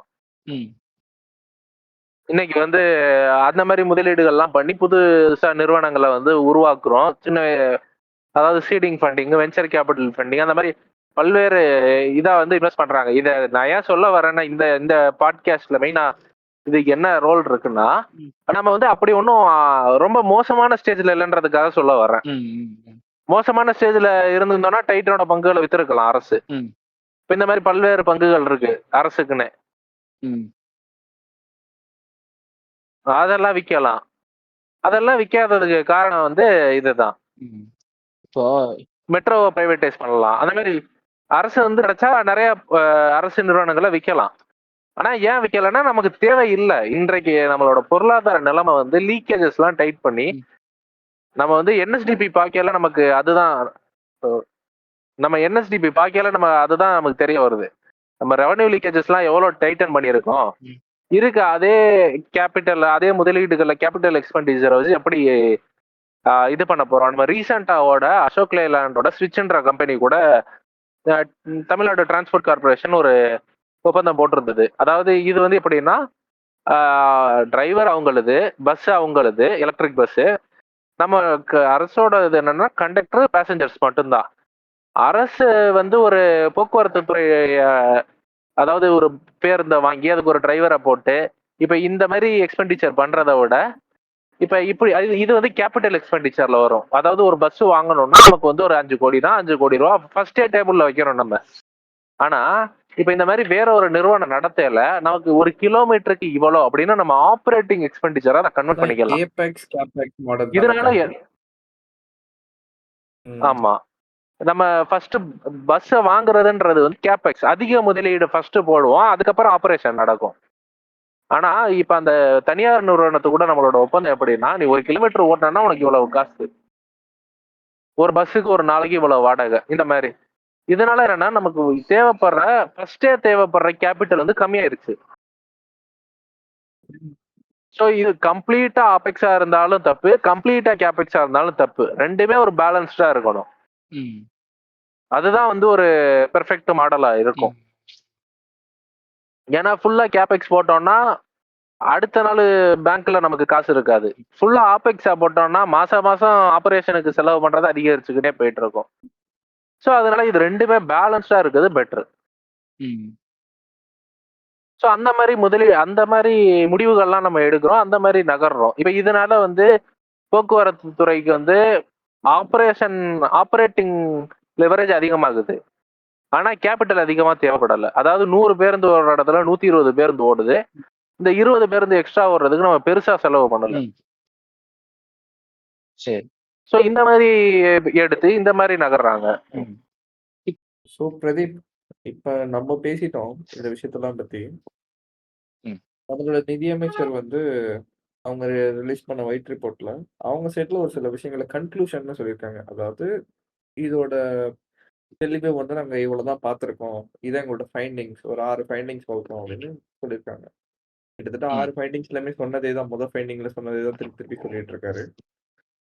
ஃபர்ஸ்ட் பாயிண்ட் என்ன சொல்லியிருக்காருன்னா, ப்ரீவியஸா அப் டு 2021 வரைக்கும் 5.13 lakh crore இருந்திருக்கு டெப்டா.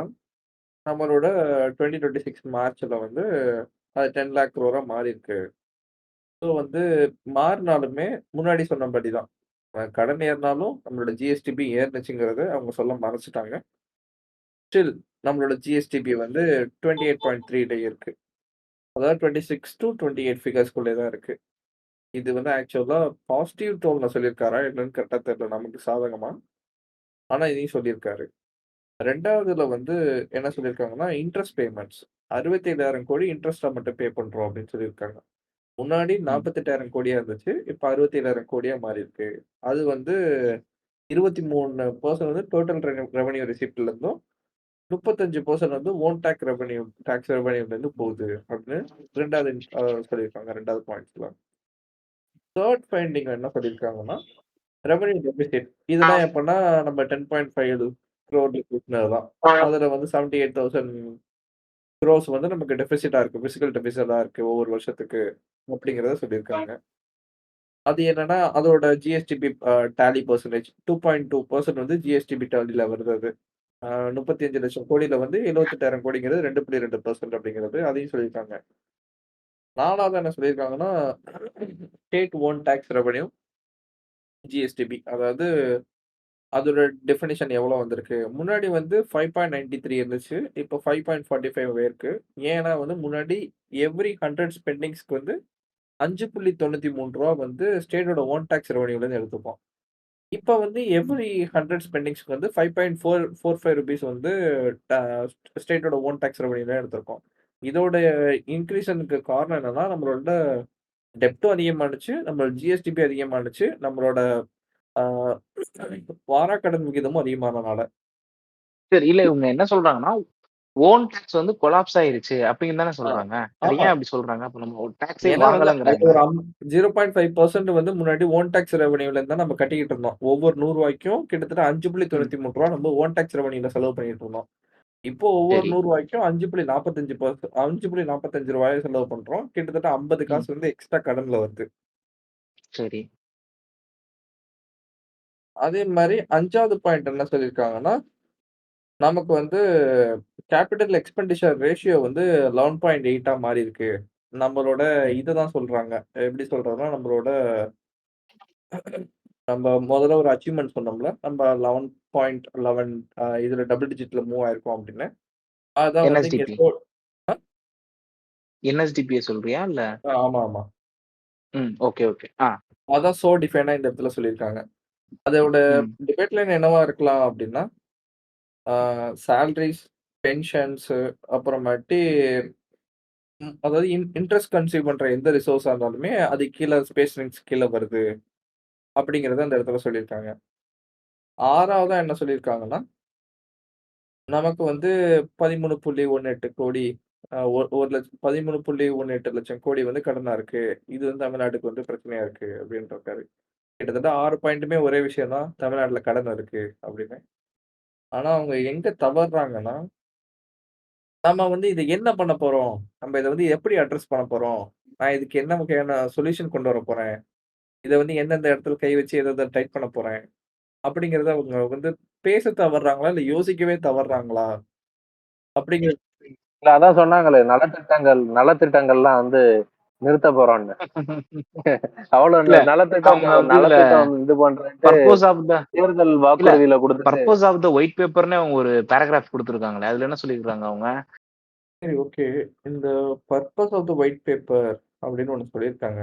அதுல என்ன சொல்லியிருக்காங்கன்னு நம்ம பார்ப்போம் கொஞ்சம் தெளிவா. The first step in correcting a problem is to measure it accurately and present it honestly. That is the purpose of this document. அப்படின்னு சொல்லியிருக்காங்க. அது வேற ஒண்ணும் அப்படின்னா இல்ல. என்ன? தமிழ்ல சொல்லிருங்க. அதான் அது வேற ஒண்ணும் இல்ல. அக்யூரேட்டான ஃபிகர்ஸோடையும், ஹானஸ்ட்டான டேட்டாஸோடையும் தான் இந்த ஒயிட் பேப்பர் வந்து ரிப்போர்ட் வந்து பிரிப்பேர் பண்ணியிருக்காங்க. அப்படின்னா அப்படின்னு சொல்லி வந்து அக்யூரேட்டான டேட்டாக்களையும், இதையும் ஸ்டாட்ஸ வச்சு தான் அவங்க பண்ணியிருக்கிறாங்க. கரெக்ட்டா? ஆமா, இப்ப ஆமா. அதுதான் வந்து முதல் வரி. சரி, ஓகே. ம். அடுத்த வரி என்ன சொல்லியிருக்காங்க? அடுத்து வந்து திருக்குறள், திருக்குறளுக்கு பொருள் அதெல்லாம் வேணாம். அதுக்கு அடுத்து வந்து அடுத்த வரிக்கு போயிருங்க. The immortal Thiruvalluvar's words remind us that ம். capacity of a state rises to the level of ambition and integrity of its stewardship. Tamil Nadu, the land that gave the world the Thirukkular, that built the first legislative tradition in South Asia, that has consistently ranked among India's most progressive states on every human development measure, possesses the intellectual and the institutional resources to restore its fiscal health. இதுல எங்கேயுமே அவங்க வந்து இந்த purpose வந்து சொல்லலங்க. ம். திருக்குறள் வந்து purpose of the white paper வந்து purpose சொல்லாம இருக்கிறது. கரெக்ட்டா தான் இருக்கு. ஆக்சுவலா வந்து இந்த ஒயிட் பேப்பரோட பர்ப்பஸே என்னன்னா, பழி சொல்றது தானே. உண்மைய சொல்றது கிடையாதுல்ல. அதுதான். ம். அது சொல்யூஷன் பண்றது கிடையாது. விக்டிம் கார்டு ப்ளே பண்றது. ம். ஐய்யய்யோ! நாங்க பாவங்க. எங்களுக்கு கஷ்டப்படுத்தி வச்சுட்டு போயிட்டாங்கங்க. 6 சிலிண்டர்லாம் ம். வேணாங்க. அதான் அவங்க அப்புறம் பர்ப்பஸ்ன்னு வந்து சொல்ல வந்ததே பர்ப்பஸ் சொல்லாம போயிட்டாங்க. ம். என்ன நெனச்சுட்டு கடைசி வரி இருக்காங்கன்னா, என்னது? த "The white white paper paper is is placed placed before the அதுல people of state in that conviction." அதாவது மக்கள் சாட்சியாக அந்த ஒயிட் பேப்பர வந்து இல்ல சமர்ப்பிக்கிறாங்களாம். இன்னும் என்னது இன்னமும் உங்களுக்கு புரியலன்னு ம். நெனைக்கிறேன். அதுல ஒண்ணும் இல்ல கீழ போட்டிருக்கேங்கிறாங்க. அது என்ன சொல்றாங்க? கடைசி வரி என்ன சொல்றாங்க? மக்களோட மக்கள் சாட்சியாக இந்த ஒயிட் பேப்பர் வந்து சமர்ப்பிக்கிறாங்களாம். மக்கள் சாட்சியாக அதான் இது வந்து உண்மையிலேயே வெள்ள பேப்பர் தான். உள்ள ஒண்ணுமே இல்ல அப்படிங்கிற மாரியான ஒரு விஷயம் அது. அடுத்து வந்து குமுலேட்டிவ் டேமேஜ்னு ஒண்ணு அதுல சொல்லியிருக்காங்கல்ல. ஒண்ணு கீழே போட்டுருங்க. அத நீங்க சொல்றீங்களா கார்த்தி? ஆமா அப்படியே சொல்லுங்க. சொல்றேன். இப்போ வந்து அவங்க வந்து 3 மாநிலத்து கூட வந்து நம்மள கம்பேர் பண்றாங்க. ஃபர்ஸ்ட் என்னன்னா கர்நாடகா, மகாராஷ்டிரா, அப்புறம் குஜராத். இப்ப இதை விட நம்மளோட நிதி நிலைமை மோசமா இருக்கு அப்படின்ற மாதிரி சொல்றாங்க. இப்ப மகாராஷ்டிரா மாநிலத்தை பொறுத்தளவுல மெஜாரிட்டி ஆஃப் த பெரிய பெரிய நிறுவனங்கள் எல்லாமே அவங்களோட ஹெட் குவார்ட்டர்டு இன் மகாராஷ்டிரா தான். நம்ம போன பாட்காஸ்ட்லயுமே இதை பத்தி சொல்லியிருந்தோம். இப்ப அவங்களோட ரெவன்யூ வந்து மேக்சிமம் ஓரளவுக்கு ஸ்டேபிளா உள்ளது. பிளஸ் அவங்களோட டெப்ட்டுமே வந்து கம்பேரிட்டிவ்லி கம்மி. ஏன்னா அவங்களோட ஜிஎஸ்டிபி வந்து ரொம்ப அதிகம். எல்லா கம்பெனியுமே பில்லிங்கா மகாராஷ்டிரால இருந்து பண்ணும், ப்ரொடக்ஷன் எங்க பண்ணாலும். ஓகேங்களா? அதுக்கப்புறம் வந்து கர்நாடகா. இப்ப கர்நாடகா எடுத்தோம்னா கர்நாடகா வந்து மேஜரான அவங்களோட இது எதுல இருக்குன்னா ரெவன்யூ, அதாவது அவங்களோட ஸ்டேட் லெவல்ல வந்து அவங்க வந்து எந்தெந்த இண்டஸ்ட்ரியில ஃபோக்கஸ்டா இருக்காங்கன்னா மெஜாரிட்டி ஐடில தான் இருக்காங்க. கர்நாடகால மேனுஃபேக்சரிங்கே கிடையாது. இப்ப இந்த கடைசி 2 ஆண்டுல நமக்கு என்ன சிக்கல் அப்படின்னா மேனுஃபேக்சரிங்ல யூஎஸ்ல டாரிஃப் வந்தது. அதுக்கப்புறம் வந்து European யூனியன்ல carbon bordered adjustment mechanism அப்படின்னு ஒரு டாக்ஸ் இம்ப்ளிமெண்ட் பண்ணாங்க, CBAM அப்படின்னு. நீங்க டைம் கிடைச்சா எல்லாரும் வந்து கூகுள்ல போய் பாருங்க. இப்ப இது எப்படின்னா இந்த சிஸ்டம் எதுக்குன்னா, இப்ப இந்தியால இருந்து கம்பெனி வந்து எல்லாமே யூரோப்புக்கு எக்ஸ்போர்ட் பண்ணுது, தமிழகத்துல இருந்து நிறைய பண்ணுது. ஓகேங்களா? இப்ப அங்க வந்து அவன் ஊர்ல வந்து கார்பன் எமிஷனுக்கு ஒரு ஸ்டாண்டர்ட்ஸ் வச்சிருக்கான். ஆனா அந்த ஸ்டாண்டர்ட்ஸ் வந்து நம்ம ஊர்ல கிடையாது. இப்ப அதனால என்ன ஆகுதுன்னா அவன் ஊர்ல யாருமே உற்பத்தி பண்ண தயாரா இல்ல. அங்க உள்ள நிறுவனங்கள்லாம் அழிஞ்சுக்கிட்டு வருது, தொழிற்சாலைகள்லாம். நிறுவனங்கள் அழியலாம், தொழிற்சாலை அழியுது. அதனால அந்த அரசு யூரோப்பியன் யூனியன் எல்லாம் சேர்ந்து எல்லாம் என்ன முடிவு பண்றான்னா, ஓகே அப்ப அவன் ஊர்லயும் அவன் எப்படி கார்பன் எமிஷன் பண்றான், அப்ப அதுக்கு நம்ம தனியா டாக்ஸ் போட்டு நம்ம ஊர்ல இது பண்றதுக்கு, உற்பத்தி பண்றதுக்கு ஊக்கப்படுத்தணும் அப்படின்னு பண்ணாங்க. இப்ப இதோட பாதிப்பு வந்து தமிழகத்துக்கு பெரிதளவுல இருந்துச்சு. ஆனா இது கர்நாடகாவுக்கு இல்ல. ஏன்னா அவங்க உற்பத்தியே பண்ணல, அவங்க பெருசா மேனுஃபேக்சரிங்கே பண்ணல. அடுத்து குஜராத். நான் இப்ப ஒர்க் பண்ணிக்கிட்டு இருக்க கம்பெனி வந்து ஒரு குஜராத் மாநிலத்தை சேர்ந்த ஒரு ஆளோட நிறுவனம். இப்ப இந்த நிறுவனம் வந்து ஒரு 5 வருஷத்துக்கு முன்னாடி கடைசி 10 வருஷமா பயங்கர கடன்ல இருந்த நிறுவனம். இந்த நிறுவனத்துக்கு குஜராத் ஆளுன்றதுனால கிடைச்ச கடன் தள்ளுபடியே எக்கச்சக்கம். இப்ப முன்ன சொல்லியிருந்த யூஎஸ் டாரிஃப் எதுக்காக வந்து இம்போஸ் இந்தியா மேல பண்ணதுன்னா, நம்ம வந்து ரஷ்யன் ஆயில வாங்குறோம்னு.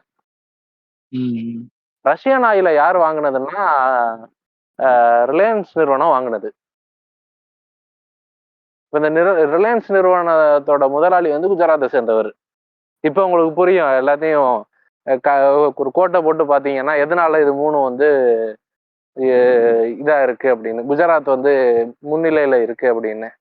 இப்ப அந்த முதலாளி வந்து கம்மியான விலைக்கு வந்து இப்ப குருடாயில வாங்கி ரிஃபைன் பண்ணி அதிக விலைக்கு பெட்ரோலாவோ டீசலாவோ விற்கணும்னு நம்ம ஊர்ல இருக்க திருப்பூர்ல இருக்கவங்க எல்லாம் எக்ஸ்போர்ட் கட்டி பாதிப்படைஞ்சாங்க. இதுதான் ஊரடிச்சு உலையில போடுறது அப்படின்னு சொல்றது.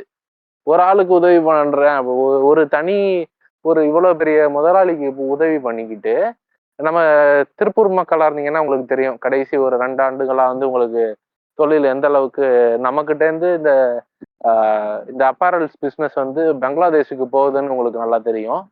அப்புறம் சென்னையில இருக்க தொழிற்சாலைகளுமே வந்து நிறைய பாதிப்படைஞ்சது. மேக்சிமம் எந்த மாதிரி தொழிற்சாலைகள்னா கார்பன் அதிகமா எமிஷன் பண்றது, அதாவது மெட்டல் ரிலேட்டடால உள்ள எல்லா தொழிற்சாலைகளுமே பாதிப்படைஞ்சது. ஏன்னா இவங்க எல்லாருக்குமே எனர்ஜி அதிகமா தேவை. ஒரு மெட்டலை உருக்குறதுக்கோ அதோட ஷேப் ஃபார்ம் மாத்துறதுக்கோ எனர்ஜி அதிகமா தேவை. அப்ப அவங்களோட கார்பன் எமிஷன் வந்து ரொம்ப அதிகமா இருக்கு. அதனால அந்த மாதிரி தொழிற்சாலைகள், ஃபார் எக்ஸாம்பிள் இப்ப நீங்க எடுத்துக்கிட்டீங்கன்னா வேதாந்தா, அப்புறம் வந்து டாடா ஸ்டீல்ஸ், அப்புறம் சுந்தரம் கிளேட்டன் ஒரு கம்பெனி இருக்கு. அவங்க வந்து இந்த கேஸ்டிங் பொருள் செய்யறாங்க. அவங்க என்ன பண்ணுவாங்கன்னா மெட்டலை உருக்கி வேற ஒரு ஷேப்புக்கு அதை மாத்துவாங்க. இப்ப அந்த மெட்டலை உருக்குறதுக்கு வந்து 1000 டிகிரி 1500 டிகிரியில வந்து அதை கொதிக்க வைக்கணும். அப்ப அதுக்கு வந்து எய்தர் அவங்க கேஸ் யூஸ் பண்ணணும், இல்ல எலக்ட்ரிசிட்டி யூஸ் பண்ணணும். இப்போ எலக்ட்ரிசிட்டி யூஸ் பண்றாங்கன்னா அந்த எலக்ட்ரிசிட்டி வந்து தெர்மல் பவர்ல இருந்து வந்திருக்கு. அந்த தெர்மல் பவர்ல இருந்து வந்ததுனால இங்க கார்பன் எமிஷன் இருக்கு. இப்போ இது எல்லாமே வந்து நமக்கு செட்பேக்ஸ், நிறைய செட்பேக்ஸ். கொரோனா வந்து ஒரு செட்பேக், அங்கிருந்து ரெக்கவர் ஆகி வந்தோம். நமக்கு திரும்ப பயங்கர செட்பேக். இப்ப இந்த மாதிரி எல்லாம் நடந்ததுனாலதான் நம்மனால இந்த 3 மாநிலங்கள் கூட காம்பீட் பண்ண முடியல.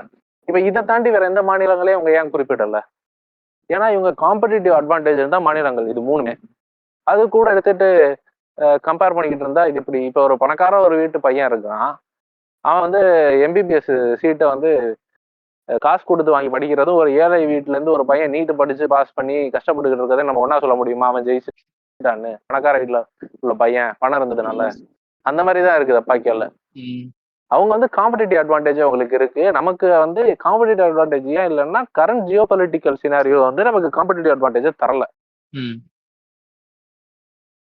அதனாலதான் நம்மளோட இது 3 மாநிலங்கள் கம்பேர் பண்ணல நம்ம கொஞ்சம் பின்னடைஞ்சிருக்கோம்.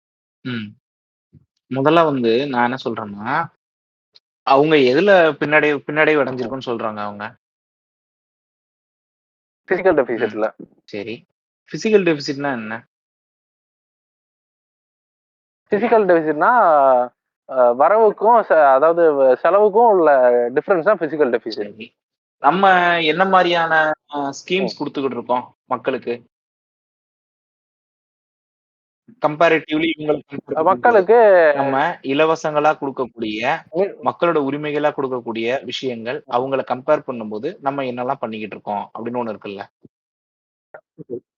இப்ப கர்நாடகாலயுமே பஸ் இலவசமா தர்றாங்க, தொலைதூர பேருந்துகளுமே தர்றாங்க.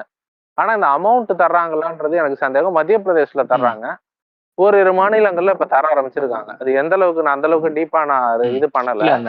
ஆனா நம்ம நிறைய டைரக்ட் பெனிஃபிஷியரி ட்ரான்ஸ்ஃபர், அந்த ஃபுல் பஸ் குடுக்குறாங்க அப்படின்னு நம்ம டைரக்ட் பெனிஃபிஷியரி முழு பஸ் குடுக்குறாங்க அப்படின்னு சொல்றோம்ல, அது வந்து எல்லா பஸ்ஸும் கிடையாது. அந்த இப்ப 3 சீட்டர் பஸ், அந்த பஸ் தான் அவனால ஃப்ரீயா கொடுக்க முடியுதே தவிர மப்சல் பஸ், மப்சல் பஸ், அந்த பஸ். அது இப்ப அதுல வந்து உங்களால இப்ப ஒரு திருச்சியில இருந்து சென்னைக்கு எல்லாராலையும் லேடிஸால எல்லாம் அதுல ஃபுல் டைம் போக முடியாது. உங்களுக்கு புரியுது இல்ல நான் சொல்றது? எல்லாரும் அப்படிலாம் போக மாட்டாங்க, செம டயர்டா இருக்கும் உங்களுக்கு. அதை பயன்படுத்தி 8 மணி நேரம் டிராவல் வந்து அந்த பஸ்ல யாரும் பெரிய அளவுல பண்ண மாட்டாங்க. அது போக வந்து ஆதார் கார்டு நீங்க காமிக்கணும். அது வேற ரெசிடென்டா இருக்குது. இந்தியால வந்து நீங்க தமிழ்நாடுங்கிறத அதை காமிக்கணும். கர்நாடகா நீங்க அந்த ஐடி, கர்நாடகா அந்த ஐடி ப்ரூஃப் எல்லாம் காமிக்கணும். அதுல நிறைய இது இருக்கு. அதனால நம்ம மொத்தமா இவரு வந்து இப்ப நம்மளோட முதல்வருமே வந்து அதை அறிவிச்சிருக்காரு. எனக்கு தெரிஞ்சு திருப்பி இவருமே அதை தான் பண்ண போறாரோ அப்படிங்கிற எனக்கு சந்தேகம் இருக்கு. பாப்போம் அவர் முதல்ல பண்றாருன்னு தெரியல. பண்ணும்போது அவர் அதை எப்படி அவர் அமல்படுத்துறாரு அப்படிங்கிறத பார்க்கணும். ஆனா அதுலயுமே இங்க பயனடையவே மாட்டாங்க அப்படின்னு நம்ம சொல்ல முடியாது. மக்கள் கண்டிப்பா பயனடைவாங்க. அதை கொண்டு வந்தா சந்தோஷம்தான். அப்படிங்கும்போது வேலைக்கு போற பெண்கள் கண்டிப்பா வந்து பயனடைய தான் போறாங்க. பார்ப்போம் அது எப்படி பண்றாரு அப்படிங்கிறத பார்ப்போம் நம்ம. இப்போ அவங்க வெறும் வந்து பிஸ்கல் டெபிசிட்டை வச்சு மட்டுமே நீங்க மத்த மாநிலங்களை விட நம்ம மாநிலம் வந்து மோசமா இருக்குன்னு நீங்க சொல்லிட முடியாது. ஓகேங்களா? இப்போ அவனோட வருமானம் என்ன, அவனோட இது சொத்து மதிப்பு என்ன, அதையும் நம்மளோட இது என்ன அப்படிங்கிறத வச்சுதான் நம்ம பார்க்கணும். அவன் வெறும் கடன் கம்மியா கட்டுறான் அப்படிங்கிறனாலயே இப்ப ஒருத்தன் வந்து இப்ப பெரிய பெரிய பிசினஸ் மேன் இருப்பாங்க, அவங்களுக்கு எல்லாம் பெரிய கோடி கணக்குல சொத்து இருக்கும், கோடி கணக்குல கடன் இருக்கும். ஓகேங்களா? இப்போ ஒரு பிசினஸ் மேன் இருக்காருன்னா அவருக்கு கடனோட மதிப்புமே கோடி கணக்குல இருக்கும். இன்னொரு பிசினஸ் மேன் இருப்பாரு, அவருக்கு கடனோட மதிப்பு லட்சத்துல இருக்கும். கடனே இல்லாத நம்மள மாதிரி நாட்களுக்கு வந்து இப்ப அதாவது வேலைக்கு பிசினஸ் இல்லாத நம்மள மாதிரி நாட்களுக்கு வந்து ஒரு 1000, 2000, 10,000, 15,000 கடன் இருக்கும்.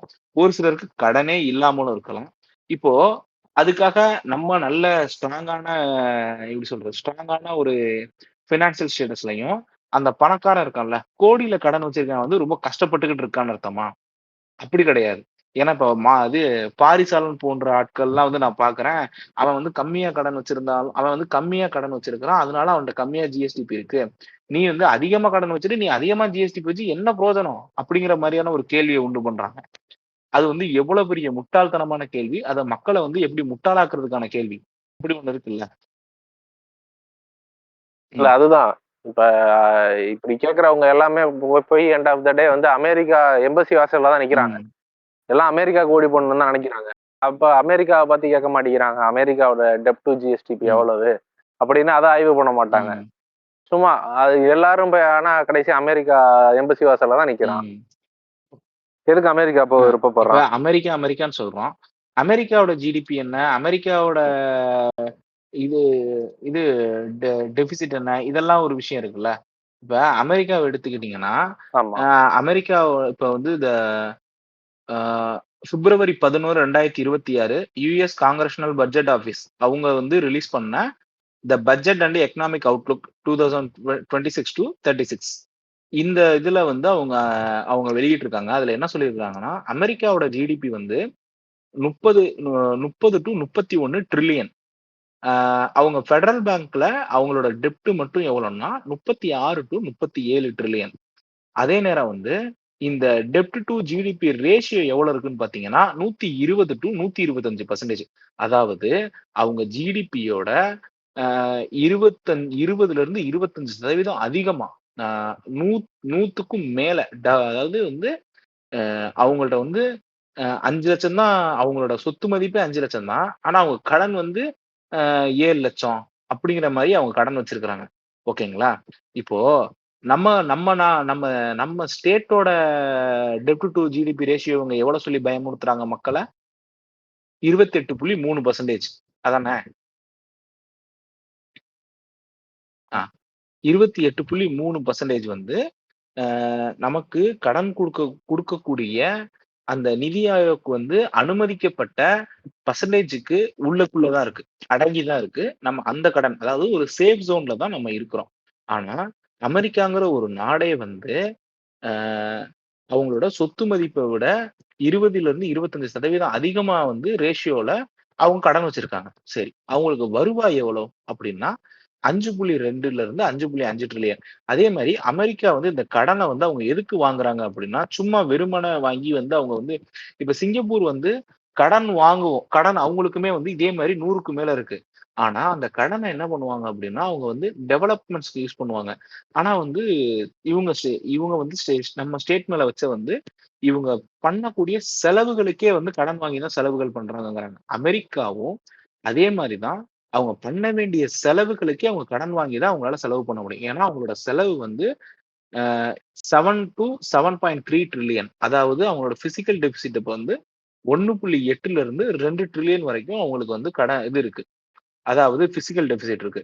அப்போ அந்த 2 ட்ரில்லியனுமே அவங்க கடன் வாங்கினா மட்டும்தான் அந்த வருஷத்துக்கு அவங்க வந்து அவங்களோட செலவுகளையே, சாதாரண செலவுகளையே அவங்களுக்கு பண்றதுக்கு அந்த கடன் வேணும். அப்போ வந்து அமெரிக்கா வந்து ரொம்ப மோசமான எக்கனாமில இருக்கா? அமெரிக்கா வந்து ரொம்ப எப்படி சொல்றது? வீழ்ச்சி அடையக்கூடிய, ரொம்ப பயப்படக்கூடிய எக்கனாமில இருக்கா? அப்படி அர்த்தம் கிடையாதுல்ல. இப்ப சொல்லுங்க கார்த்தி, நீங்க சொல்ல வந்தத. ம். இல்ல அதுதான். இப்ப அமெரிக்காவோட நம்பர்ஸ்லாம் கொஞ்சம் ம். பார்த்தோம். இப்ப அமெரிக்கா வந்து எந்த அளவுக்கு அமெரிக்காவுக்கு பிசிக்கல் டெபிசிட் இருக்குன்னா, அரசு அலுவலகங்களை வந்து இயங்காம பூட்டுற அளவுக்கு ஒரு சில நாள் பூட்டுற அளவுக்கு பிசிக்கல் ம். டெபிசிட் இருக்கு. இப்போ ஒரு அனௌன்ஸ் பண்ணிட்டு இப்ப இந்த நாள்ல வந்து அரசு அலுவலகம் இயங்காது. நம்ம பள்ளிக்கூடம் 1 மாசம் இயங்காம இருக்க ம். மாதிரி, கோடை விடுமுறை விடுற மாதிரி இவங்க வந்து பணம் இல்லைன்னு விடுமுறை விடுறாங்க அரசு ம். அலுவலகங்களுக்கு. இப்ப அந்த அளவுக்கு அவங்க வந்து அவங்களோட நிதியை வந்து மேனேஜ் பண்றாங்க. இப்போ ஃபார் எக்ஸாம்பிள் அவங்க வந்து இப்ப இந்த உலகத்திலேயே சூப்பர் பவரா இருக்க வேண்டிய தேவை ம். இருக்கு. அதுக்காக அவங்க கடன் வாங்குறாங்க. அந்த கடன் வந்து இப்ப கட்ட முடியலைன்ற பட்சத்துல இந்த மாதிரி கொஞ்சம் பேலன்சஸ், செக்ஸ் அண்ட் பேலன்சஸோட இருக்கிறாங்க. இப்ப நாளைக்கு ஒரு பிரச்சனை வரையில என்ன பண்ணணும் அப்படின்னா உங்களுக்கு ம். தெரியுது. இப்போ எதுக்கு நான் அத சொல்ல வரேன் அப்படின்னா, இந்த 4 ஸ்டேட்டுக்குள்ள அவங்க கம்பேரிசன் பண்றாங்கல்ல. கம்பேரிசன் பண்ணி நம்ம வந்து மோசமா இருக்கோம், அவங்க நல்லா இருக்காங்கங்கிறாங்க. நான் இல்லங்கிறேன். அவங்க தான் மோசமா இருக்காங்க. நம்ம ரொம்ப, ரொம்ப, ரொம்ப சூப்பரா இருக்கோம் அப்படிங்கிறேன். எப்படின்னா, கடைசியா 25, 26ல இந்த சென்ட்ரல் கவர்ன்மெண்ட், யூனியன் கவர்ன்மெண்ட் விட்ட அந்த ஜிஎஸ்டிபி ரேட் படி, நமக்கு நம்மளோட மதிப்பு வந்து 35,29,052 கோடி. இதே வந்து மகாராஷ்டிராக்கு பார்த்தீங்கன்னா, 51,51,597 கோடி. நம்ம மகாராஷ்டிராக்கு ஏன் ஜிஎஸ்டிபி அதிகமா இருக்குங்கிறத நம்ம ஆல்ரெடி சொல்லியிருக்கிறோம். போன எபிசோட்லயும் நம்ம சொல்லியிருந்தோம். அதுக்கான காரணங்களையும் சொல்லியிருந்தோம். இப்ப திரும்பவும் நம்ம இதுல சொல்லியிருக்கோம் ஓரலா. அடுத்து கர்நாடகா. கர்நாடகா பார்த்தோம்னா நம்மளோட கம்மி. எ இது வந்து கர்நாடகா வந்து 32,81,065 கோடி. குஜராத் வந்து எனக்கு தெரிஞ்சு மோடிக்கு அடுத்து பிரதமர் மோடிக்கு அப்புறம் விஜய் தான் இந்த நிதியமைச்சர் தான் வந்து ரொம்ப நல்லா இருக்குங்கிற மாதிரி பேசியிருக்காரு. அவங்களோட ஜிஎஸ்டிபி பாத்தீங்கன்னா 29,84,449 கோடி. இதுக்கப்புறம் வந்து கடந்த 5 வருஷத்துல இந்த 5 ஸ்டேட்டுக்கான வளர்ச்சிகளை பார்த்துருவோமே. 2021 20ல இருந்து 21 அதாவது போஸ்ட் கோவிட்ல வந்து அவங்கள குஜராத்தோட ஜிஎஸ்டிபி பாத்தீங்கன்னா ஆஹ் ம், இப்போ ஆஹ் 2020 டு 21ல குஜராத்தோட ஜிஎஸ்டிபி பாத்தீங்கன்னா -0.06. இதே வந்து கர்நாடகா பாத்தீங்கன்னா 1.55. மகாராஷ்டிரா பாத்தீங்கன்னா -1.74. இதே தமிழ்நாடு பாத்தீங்கன்னா 2.58. அப்போ அதே 2021 20 டு 21ல தமிழ்நாடு வந்து அந்த போஸ்ட் கோவிட்ல எல்லாரையும் விட அதிகமா இருந்திருக்கும். அதாவது வந்து இது என்ன அப்படின்னா அந்த ப்ரீவியஸ் இயரை விட எவ்வளவு growth ஆயிருக்கு அப்படிங்கிறது வந்து 21 டு 21 நீங்க பாத்தீங்க அப்படின்னா சாரி 21 டு 22 பாத்தீங்க அப்படின்னா குஜராத் வந்து 18.86%, கர்நாடகா வந்து 21.41%, மகாராஷ்டிரா 20.42%, தமிழ்நாடு 15.91%. அதுக்கடுத்து 22 டு 23 பாருங்க. குஜராத் வந்து 13.95, கர்நாடகா வந்து 16.77, மகாராஷ்டிரா 16.59, தமிழ்நாடு வந்து 14.47. அடுத்து 23 டு 24 பாத்தீங்கன்னா குஜராத் வந்து 12.05, கர்நாடகா வந்து 11.50, மகாராஷ்டிரா வந்து 12.36, தமிழ்நாடு 13.34. மெல்ல மெல்ல நம்ம அதிகமாயிட்டு இருக்கோம். 24 டு 25 பாத்தீங்கன்னா குஜராத் வந்து 10.22, கர்நாடகா 12.05, மகாராஷ்டிரா வந்து 12.23, தமிழ்நாடு 15.98. 25 டு 26 திமுக அரசு அவங்களோட அரசை முடிச்சு போகும்போது அந்த ஜிஎஸ்டிபி growth வந்து முன்ன விட இப்ப எவ்வளவு இருக்கு அப்படின்னா குஜராத் 10.39, கர்நாடகா 12.90, மகாராஷ்டிரா 10.35, தமிழ்நாடு 13.16. அதாவது பர்சன்டேஜ் வைஸ் growth வந்து நம்மளோட மதிப்பு வந்து ரொம்பவே நல்லா இருக்கு. ஆனா ஜிஎஸ்டிபில வந்து மகாராஷ்டிரா நம்பர் 1ஆவே இருந்தாலும் நம்ம நம்பர் 2ஆவே இருந்தாலும் மகாராஷ்டிரா நம்மளை விட பரப்பளவுல 3 மடங்கு பெருசாவே இருந்தாலும் நம்மளோட growth வந்து ஒரு சீரா இருக்கு, ஒரு ஸ்டாண்டர்டைஸா இருக்கு. நம்மளோட நிதியமைச்சர் வந்து ஒரு வார்த்தை யூஸ் பண்ணியிருந்தாரு. என்ன வார்த்தை அப்படின்னா அந்த குமுலேட்டிவ் டேமேஜ்ல வந்து இம்ப்ரூவ்டு ஆர் ஸ்டெபிளைஸ்டு அப்படிங்கிற ஒரு வார்த்தையை யூஸ் பண்ணியிருக்காரு. அவங்களோட ஃபிஸ்கல் இண்டிகேட்டர்ஸ் வந்து ரொம்ப ஸ்டெபிளைஸ்டாவோ இல்ல வந்து இம்ப்ரூவ்டாவும் இருக்குங்கிற மாதிரி சொல்லியிருக்காரு. ஆனா வந்து ஆக்சுவலா நம்மளோட எக்கனாமி தான் வந்து அந்த மாதிரியான ஒரு நிலைமையில இருந்திருக்கு. அதை ஏன் சொல்லாம அவங்க மறைச்சாங்க அப்படிங்கிறது எனக்கு தெரியல. முதல்ல ஏன் அதை சொல்ல விரும்ப மாட்றாங்க, ஏன் உண்மையை ஒத்துக்க மாட்றாங்க அப்படிங்கிறது நமக்கு புரிய மாட்டேங்குது. இப்போ நம்ம முதல்ல சொன்ன மாதிரிதான் நம்மள்ட்ட கடன் இருக்குங்கிறத தாண்டி நம்மள்ட்ட நல்ல வளர்ச்சி இருக்கு. ஒருத்தன் கோடியில கடன் வாங்குறான், அவன் வந்து ரொம்ப கஷ்டப்படுறதாவும், ஒருத்தன் வந்து வெறும் 15,000 சம்பளம் வாங்குறான், அவனுக்கு கடன் இல்ல அப்படிங்கிறனால அவன் ரொம்ப நல்லா இருக்கிற மாதிரியும் ஒரு பின்பம் தான் இது. ராகுல் நான் சொல்றது கரெக்ட் தானே? கரெக்ட் தான். ம்.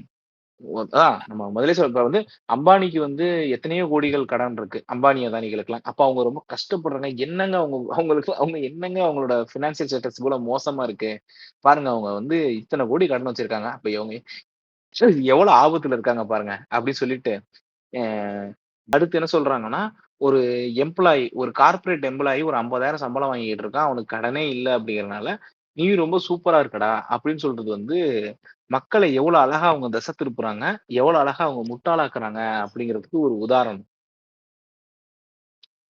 அவங்க மக்களை தனியால முட்டாளாக்க வேணாம்டா. ஆல்ரெடி ஆல்ரெடி அப்படிதான் இருக்காங்க. ஆல்ரெடி அப்படிதான் இருக்கிறாங்க. அது உண்மைதான். அதை நம்ம அக்செப்ட் பண்ணி தான் ஆகணும். நம்ம எவ்வளவு நாள் தான் வந்து அதை ஒத்துக்காமே இருக்க போறோம் அப்படிங்கிறது கரெக்டான பாயிண்ட் தான். ஓகே, ம். இப்ப அதாவது ஒரு சில எனக்கு தெரிஞ்ச அறிவுஜீவிகள், எனக்கு தெரிஞ்ச சோ கால்ட் ஆன்லைன் இன்ஃப்ளூயன்சர்ஸ்லாம் என்ன சொல்றாங்களா, ம், டெப்ட் டு ஜிஎஸ்டிபி எனக்கு எதுக்கு, எனக்கு தான் இவ்வளவு கடன் எதுக்கு இருக்கு அப்படிங்களா. கடன் இருக்குல்ல அப்படிங்கிற மாதிரி பேசும்போது நம்ம அவங்கள்ட்ட போய் என்னத்த பேசுறது அப்படிங்கிறது எனக்கும் தெரியல. நீங்க நல்ல வேளை இந்த சோர்ஸ்லாம் வந்து சென்ட்ரல் கவர்ன்மெண்ட் குடுத்துச்சுன்னு சொன்னீங்க. ம். இல்லன்னா ஆமா, ஆமா. ஆமா, ஆமா, இல்லன்னா ஆமா, ஆமா, ஆமா. அதுவுமே அவனுங்களுக்கு புரிஞ்சிருக்காது. இல்ல ஆமா. புரிஞ்சுக்க வாய்ப்பு இருந்தாலும் ஏத்துக்க மாட்றாங்க. ம். இது போக வந்து, இவ்வளோ மோசமான கவர்ன்மெண்ட்ட பார்த்து ஒருத்தர் என்ன சொல்றாருன்னா, யூனியன் கவர்ன்மெண்ட்ல போயிட்டு, நிதி ஆயோக் திட்டத்துக்கு எனக்கு தெரிஞ்ச ஒருத்தர் போறாரு. அவர் அங்க போயிட்டு என்ன சொல்றாரு அப்டின்னா, அந்த டேட் வந்து 11 ஜூன் 2026. அங்க போயிட்டு என்ன சொல்றாருன்னா, "இந்தியாவிலே 2வது பெரிய பொருளாதாரமா வந்து தமிழ்நாடு தான் இருக்கு. தனது உறுதித்தன்மையையும், தொடர் வளர்ச்சியையும் வெளிப்படுத்தி வருகிறது." அப்படிங்கிற ஒரு வார்த்தைய யூஸ் பண்றாரு. அப்பன்னா அவர் என்ன சொல்றாருன்னா, தமிழ்நாட்டோட எக்கனாமி ரொம்ப சூப்பரா இருக்குன்ட்டு போயிட்டு, நம்மளோட நிதியமைச்சருக்கு எதிரா, அ அ முதல்வர் விஜய் வந்து போய் நிதி ஆயோக்ல பேசுறாரு. எனக்கு வந்து இப்ப உங்களோட இதுல மட்டும் கான்ட்ராடிக்ட்டா தெர்ல. இவங்களுக்குள்ளேயே கட்சிக்குள்ளேயே பிரச்சனை இருக்கோ? அப்படிங்கிற மாரியான சந்தேகம் எனக்கு இருக்கு இப்ப.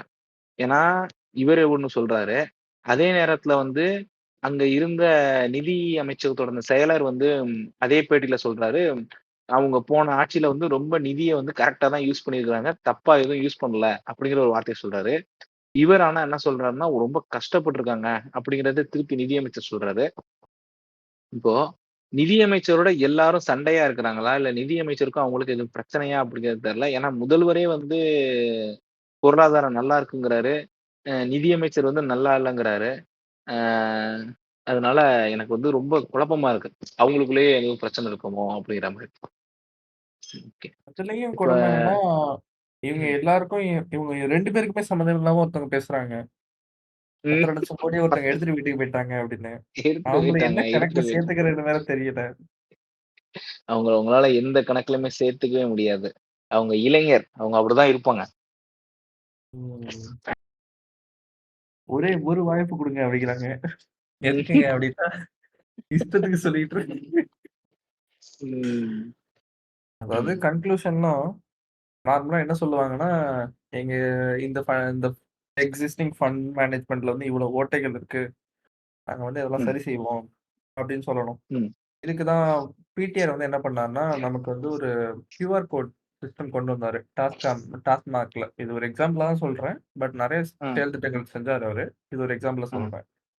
ம். எப்படின்னா, இந்த பாட்டில் வந்து எங்க மேனுஃபேக்சர் ஆனுச்சு. இந்த பாட்டிலோட சோர்ஸ் அண்ட் டிப்போர்ட் வந்து எந்த இடம்? அதுக்கப்புறம் அது எங்கிட்டுலாம் வந்து ஸ்டோரேஜ் ஆனுச்சு? எந்த வழியா வந்துச்சு? இத ட்ராக் பண்றதுக்கு. ஏன்னா வந்து டாஸ்மாக் ஒரு கட்டத்தில வந்து நெறைய ரெவென்யூ புரொடியூஸ் பண்ணுச்சு. ஆனா அந்த ரெவென்யூவோட ப்ராஃபிட் விகிதம் வந்து ரொம்ப கம்மியா இருந்துச்சு. ஸோ இத வந்து ட்ராக் டவுன் பண்ணி அத ஒரு பூர்த்தியும் செஞ்சு, அதில லாபத்த வந்து இன்கிரீஸும் பண்ணாங்க. இப்ப வந்து அதே மாரி நம்ம பேச போனோம்னா, அந்த டிரான்ஸ்போர்ட்டையும் முன்னாடியே சொல்லியிருந்தேன். இத்தனைக்கும் நமக்கு வந்து பெரிய பிரச்சனையே டிரான்ஸ்போர்டேஷன் தான். ஏன்னா மகளிர் விடியல் பயணம்லாம் குடுத்துருக்கோம். ஆ லோக்கல் பாடீஸ்ல வந்து ஃப்ரீ பஸ்ஸஸ் வந்து விட்டுருக்காங்க. ஆ ப்ரீவியஸ் கவர்ன்மென்ட்டோட நம்ம அந்த அந்த ஃபேக்டர் பார்க்கும்போது ₹6 வந்து நெகட்டிவ்ல ப்ராஃபிட் பார்த்துருக்கோம். ஸோ இதெல்லாமே ம். வந்து ட்ராக் டவுன் பண்ணனால மட்டும் தான் சாத்தியமாகுமே தவிர, இத வந்து அவங்க போன ஒயிட் பேப்பர்ல சொல்லியிருந்தாங்க. நாங்க வந்து இந்த மாரி பொட்டன்ஷியலா இந்த இடத்துல வந்து லீக்கேஜஸ் இருக்குங்கிறத பார்க்குறோம். நாங்க இந்த இடத்துல தான் சரி செய்ய போறோம் அப்படின்னு கன்க்ளூஷன்ல சொல்லியிருந்தாங்க. இங்க ம். புதுசா வந்திருக்க நண்பர் என்ன பண்றாருன்னா, கன்க்ளூஷன்ல ம். என்ன சொல்றாருன்னா, கடன் இருக்குன்னு சொல்றாரு. அத நான் என்ன பண்ண ம். போறேன் அப்படிங்கிறத வந்து அவரு முன்மொழிய மாட்றாரு. ஏன்னா, அவருக்கு தெரிய ம். வாய்ப்பு இல்லையா? இல்ல தெரிஞ்சிருந்தும் சொல்ல பயப்படுறாரா? அவர யாரும் உட்கட்சியில தடுக்குறாங்களா? அப்படிங்கிறத நம்ம ஆராயணும். ஏன்னா, ஆல்ரெடி அவங்க 3 பேருக்குள்ளேயே நெறைய கருத்து வேறுபாடு இருக்குல்ல. ம். மேபி ஆமா. ஏன்னா, அதுல மேபி என்ன நடக்குதுன்னு தெரியல நமக்கு. ஸோ, ம். ஒரு நாட்டோட பொருளாதாரத்த வந்து நம்ம எடுத்து பார்க்கும்போது, நம்ம என்ன பண்ண போறோங்கிறது நமக்கு தெரியலன்னா, அடுத்தடுத்த ஆண்டுகள்ல கடன் வந்து வரம்பு உயருமா? உயராதா? அப்படின்னு பொதுமக்களாகிய நமக்கே வந்து பெரிய அச்சத்த வந்து குடுத்துர்றாங்க. ஏன்னா, ம். இப்ப இப்ப இருக்கிறதுக்கு வந்து கடனுக்கு வந்து நமக்கு ஒரு சில டிஸ்க்ளோஷர்ஸ் இருக்கு. எப்படின்னா, இந்த கடன் வந்து இதுக்காக வாங்கியிருக்காங்க. ஸோ, இது வந்து ஃபியூச்சர் அசெட்ஸ் தான் எல்லாமே. வெல்ஃபேர் ஸ்கீம்ஸ் எல்லாத்தையும் தேவையில்லன்னு வேற சொல்றாங்க ஒரு சில பேரு. மக்களுக்கு ஏன் வந்து ம். நீங்க இலவசம் குடுக்குறீங்க? உங்களுக்கு எஜுகேஷன் குடுக்குறேன். எஜுகேஷன் குடுக்குறதே முதல்ல இலவசம் வெல்ஃபேர் தாங்கிறது அவங்களுக்கு புரிய மாட்டுது. அவங்களுக்கு ம். அவ்வளோதான் அவங்களோட அறிவு கோட்பாடே இருக்கு அப்படிங்கிறது நம்மளால புரிஞ்சுக்க முடியுது அந்த விஷயத்த அவங்க சொல்லும்போது. ஸோ, ம். நெறைய விஷயங்கள வந்து அவங்க அட்ரஸ் பண்ண தவறுறாங்க. அவங்களுக்கு ம். அட்ரஸ் பண்ண தெரிய மாட்டுது. அவங்களுக்கு எத ம். அட்ரஸ் பண்ணணுங்கிறது தெரியல. இந்த மாரி ம். விஷயங்கள்லாம் அவங்க கையெடுத்திருக்காங்க. ஒரு இவ்வளோ பெரிய ஸ்டேட் அட்டானமிய கையில எடுத்திருக்காங்க. இந்த ஸ்டேட்டோட புரொடக்ஷன் வேல்யூ இவ்வளோ பெருசு இருக்கு அப்படின்னு முதலமைச்சர் மேல போய் பேசுறாரு அப்படின்னா, அதோட சீரியஸ்னஸ் அவங்க வந்து கம்ப்ளீட்டா எடுத்துக்கணும். கன்க்ளூஷன் ம். வந்து they are not defining that. ஏன்னா அவங்களுக்கு சொல்ல திராணி இல்லன்னு வேணா சொல்லலாம். பார்ப்போம் என்ன பண்றாங்க? ஏது பண்றாங்க? நம்மள கொண்டு போய் எங்க நிறுத்தி வைக்க போறாங்க? அப்படிங்கிறதையும் ம். பார்ப்போம். நம்மளோட கார்த்திக் வந்து தவிர்க்க முடியாத காரணங்கள்னால அவரால அவரோட கருத்துக்கள சொல்லிட்டாரு. அதனால அவரு கிளம்பிட்டாரு. அவரால இருக்க முடியல. இப்ப வந்து ஆல்மோஸ்ட் நம்ம எல்லாத்தையும் சொல்லிட்டோம். என்னடா இவ்ளோ சின்ன எபிசோடா இருக்கு அப்படின்னு நினைக்கிறீங்க. ஏன்னா அவங்க சொன்ன அலிகேஷன், அவங்க சொன்ன விஷயங்கள் மொத்தமாவே இவ்வளோதான். அவங்க வேற எதுவுமே சொல்லல. அது போக வந்து நம்ம ஆல்ரெடி வந்து இந்த ஜிடிபி, ஜிஎஸ்டிபி அப்புறம் டெப்ட் இந்த ப்ராசஸ் பத்தி ஃபுல்லாவே நம்ம ஆல்ரெடி 10,00,000 கோடி எபிசோட்ல பேசியாச்சுங்கிறனால, நம்மளால திருப்பி அதையே இங்க பேச முடியல. இதுல வந்து இந்த ஒயிட் பேப்பர்ல என்ன இருக்கு? அதுக்கு நம்ம அப்பயுமே நம்ம இதுல ஒரு சில விஷயங்கள திருப்பி பேச வேண்டிய சூழ்நிலைகள் அத நம்ம பேசியிருக்கோம். சுருக்கமாவும் சொல்லியிருக்கிறோம். அதான் அரைச்ச மாவே அரைக்கிறதுக்கு நம்ம என்ன நல்லா வந்துரும் ம். பிரதீப். அவங்க வேணா ஓகே. பேசினதே பேசலாம். நமக்கு ஆனா ம். பிரச்சனைகள் நெறைய இருக்கு. நம்ம புதுசு புதுசான சொல்லணும். ஆமா. இப்ப என்னன்னா, அதே மாரி வந்து இந்த எபிசோடு தான் நீங்க முதல்ல கேட்கிறீங்க அப்டின்னா, நீங்க வந்து ஆக்சுவலா வந்து அந்த 10,00,000 கோடி எபிசோட கேட்டுட்டீங்க அப்டின்னா, உங்களுக்கு எல்லாமே தெளிவா புரியுங்கிறத நான் திரும்பி சொல்றேன். இந்த எபிசோடோட டிஸ்கிரிப்ஷன்ல நான் டிரைவ் லிங்க்கும் குடுக்குறோம். நான் வந்து அந்த யூனியன் கவர்ன்மென்ட்டோட நம்மளோட ஜிஎஸ்டிபி, அப்புறம் என்எஸ்டிபி, நம்மளோட பெர் கேப்பிட்டா இதோட டேட்டாலாம் நம்ம எடுத்திருந்தோம். அதையும் நான் அதில அட்டாச் பண்றேன். அதுக்கப்புறம் வந்து இந்த கவர்ன்மென்ட் குடுத்த ஒயிட் பேப்பர், அதுக்கப்புறம் போன எபிசோட்லயே நம்ம இப்போ இது இது பண்ணியிருந்ததோட 2026, 27ஓட இன்டம் பட்ஜெட் அதையும் நம்ம அதில அட்டாச் பண்ணிருவோம். அட்டாச் பண்ணி நான் ஒரு டிரைவ் லிங்க் கீழ குடுத்துருக்கேன். அதில நீங்க ஓப்பன் பண்ணி உங்களுக்கு தேவையான டீட்டெயில்ஸ் அதையும் நீங்க ஒரு வாட்டி செக் பண்ணிக்கலாம். கிராஸ் செக் பண்றீங்கன்னா பண்ணிக்கலாம். அதே மாரி இந்த எபிசோட லிங்க்ல போன எபிசோடோட கீழ வந்து போன அந்த 10,00,000 கோடி எபிசோட லிங்க்கும் குடுத்துருக்கேன். அதையும் அந்த எபிசோடு கேட்காதவங்க கண்டிப்பா போய் கேட்டுருங்க. அது கேட்டீங்கன்னா, உங்களுக்கு ஒரு நல்ல கிளாரிட்டி கிடைக்குங்கிறத நான் சொல்றேன். ஆ ஓகே. இந்த நாங்க எதுக்கு வந்தோமோ, அந்த விஷயத்த வந்து சரியா பேசிட்டோம்னு நெனைக்கிறோம். இதுல உங்களுக்கு எதுவும் கருத்துக்கள் இருக்கு? உங்களுக்கு எதுக்கும் சில விஷயங்கள் இந்த விஷயத்த நீங்க பேசாம வுட்டுட்டீங்க.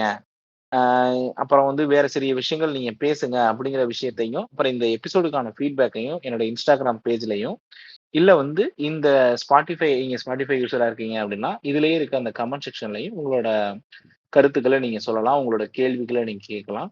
அதுக்கான பதில்கள நம்ம அடுத்தடுத்த எபிசோட்ஸ்ல நம்ம ஆல்ரெடி போன வாட்டியே சொல்லியிருந்தோம். இதுவரைக்கும் எங்களுக்கு இந்த எபிசோட் ரெக்கார்ட் பண்ற வரைக்கும் எங்களுக்கு எந்த கேள்விகளும் வரல. அதனால வந்து நாங்க எந்த கேள்விகளும் போன வாட்டி கேள்விகள் வராதனால நாங்க அப்படி இருக்கோம். இந்த எபிசோடுக்கு கேள்விகள் கண்டிப்பா வந்துச்சு அப்புட்ன்னா, நாங்க அதுக்கான பதில்கள அடுத்த எபிசோட்ஸ்ல கண்டிப்பா ஸ்டார்ட்டிங்லயே அதுக்கான பதில்கள்லாம் வந்துரும். ஆ மொ ஓவராலா இந்த எபிசோடோட இது என்ன அப்படின்னா, இவங்க சொல்லியிருக்கக்கூடிய இந்த ஒயிட் ரிப்போர்ட் அப்படிங்கிறது, வெறும் நம்மள்ட்ட இருக்க கடன்கள வச்சு மக்கள பயன்படுத்துறதுக்கான விஷயமே தவிர, ஆப்போசிட்ல இருக்கக்கூடிய நம்மளோட வரவுகளையும், நம்மளோட தமிழ்நாட்டோட சொத்து மதிப்பையும் பத்தி பேசாத ஒரு முழுமையற்ற ஒரு ஒயிட் பேப்பரா தான் நான் அத பார்க்குறேன். இதனால வந்து நமக்கு வெறும் பயம் தானே வருமே தவிர, நமக்கு இதோட உண்மை தன்மையும், நமக்கு இதோட இருக்க சரியான இந்த ஒயிட் பேப்பர் இந்த எக்கனாமிக்ஸ் பத்தின புரிதலும் இல்லாம தான் போகுமே தவிர, இது நம்மள சரியா வழிநடத்தாது. அது ஒரு மேனிபுலேஷனா தான் நான் பார்க்குறேன். அது ஒரு சரியான அணுகுமுறை கிடையாது. அதுதான் நம்ம இந்த எபிசோட்ல சொல்ல வந்தோம். அதையும் நம்ம சொல்லிட்டோம். ஆ ஸோ வந்து கண்டிப்பா அடுத்த வாரம் ஒரு நல்ல எபிசோட்ல திருப்பி சந்திப்போம். அதுவரைக்கும் உங்களிடமிருந்து விடைபெறுவது உங்கள் பிரதீப். பாய் பாய். நீ சொல்லிடுறா அப்படியே.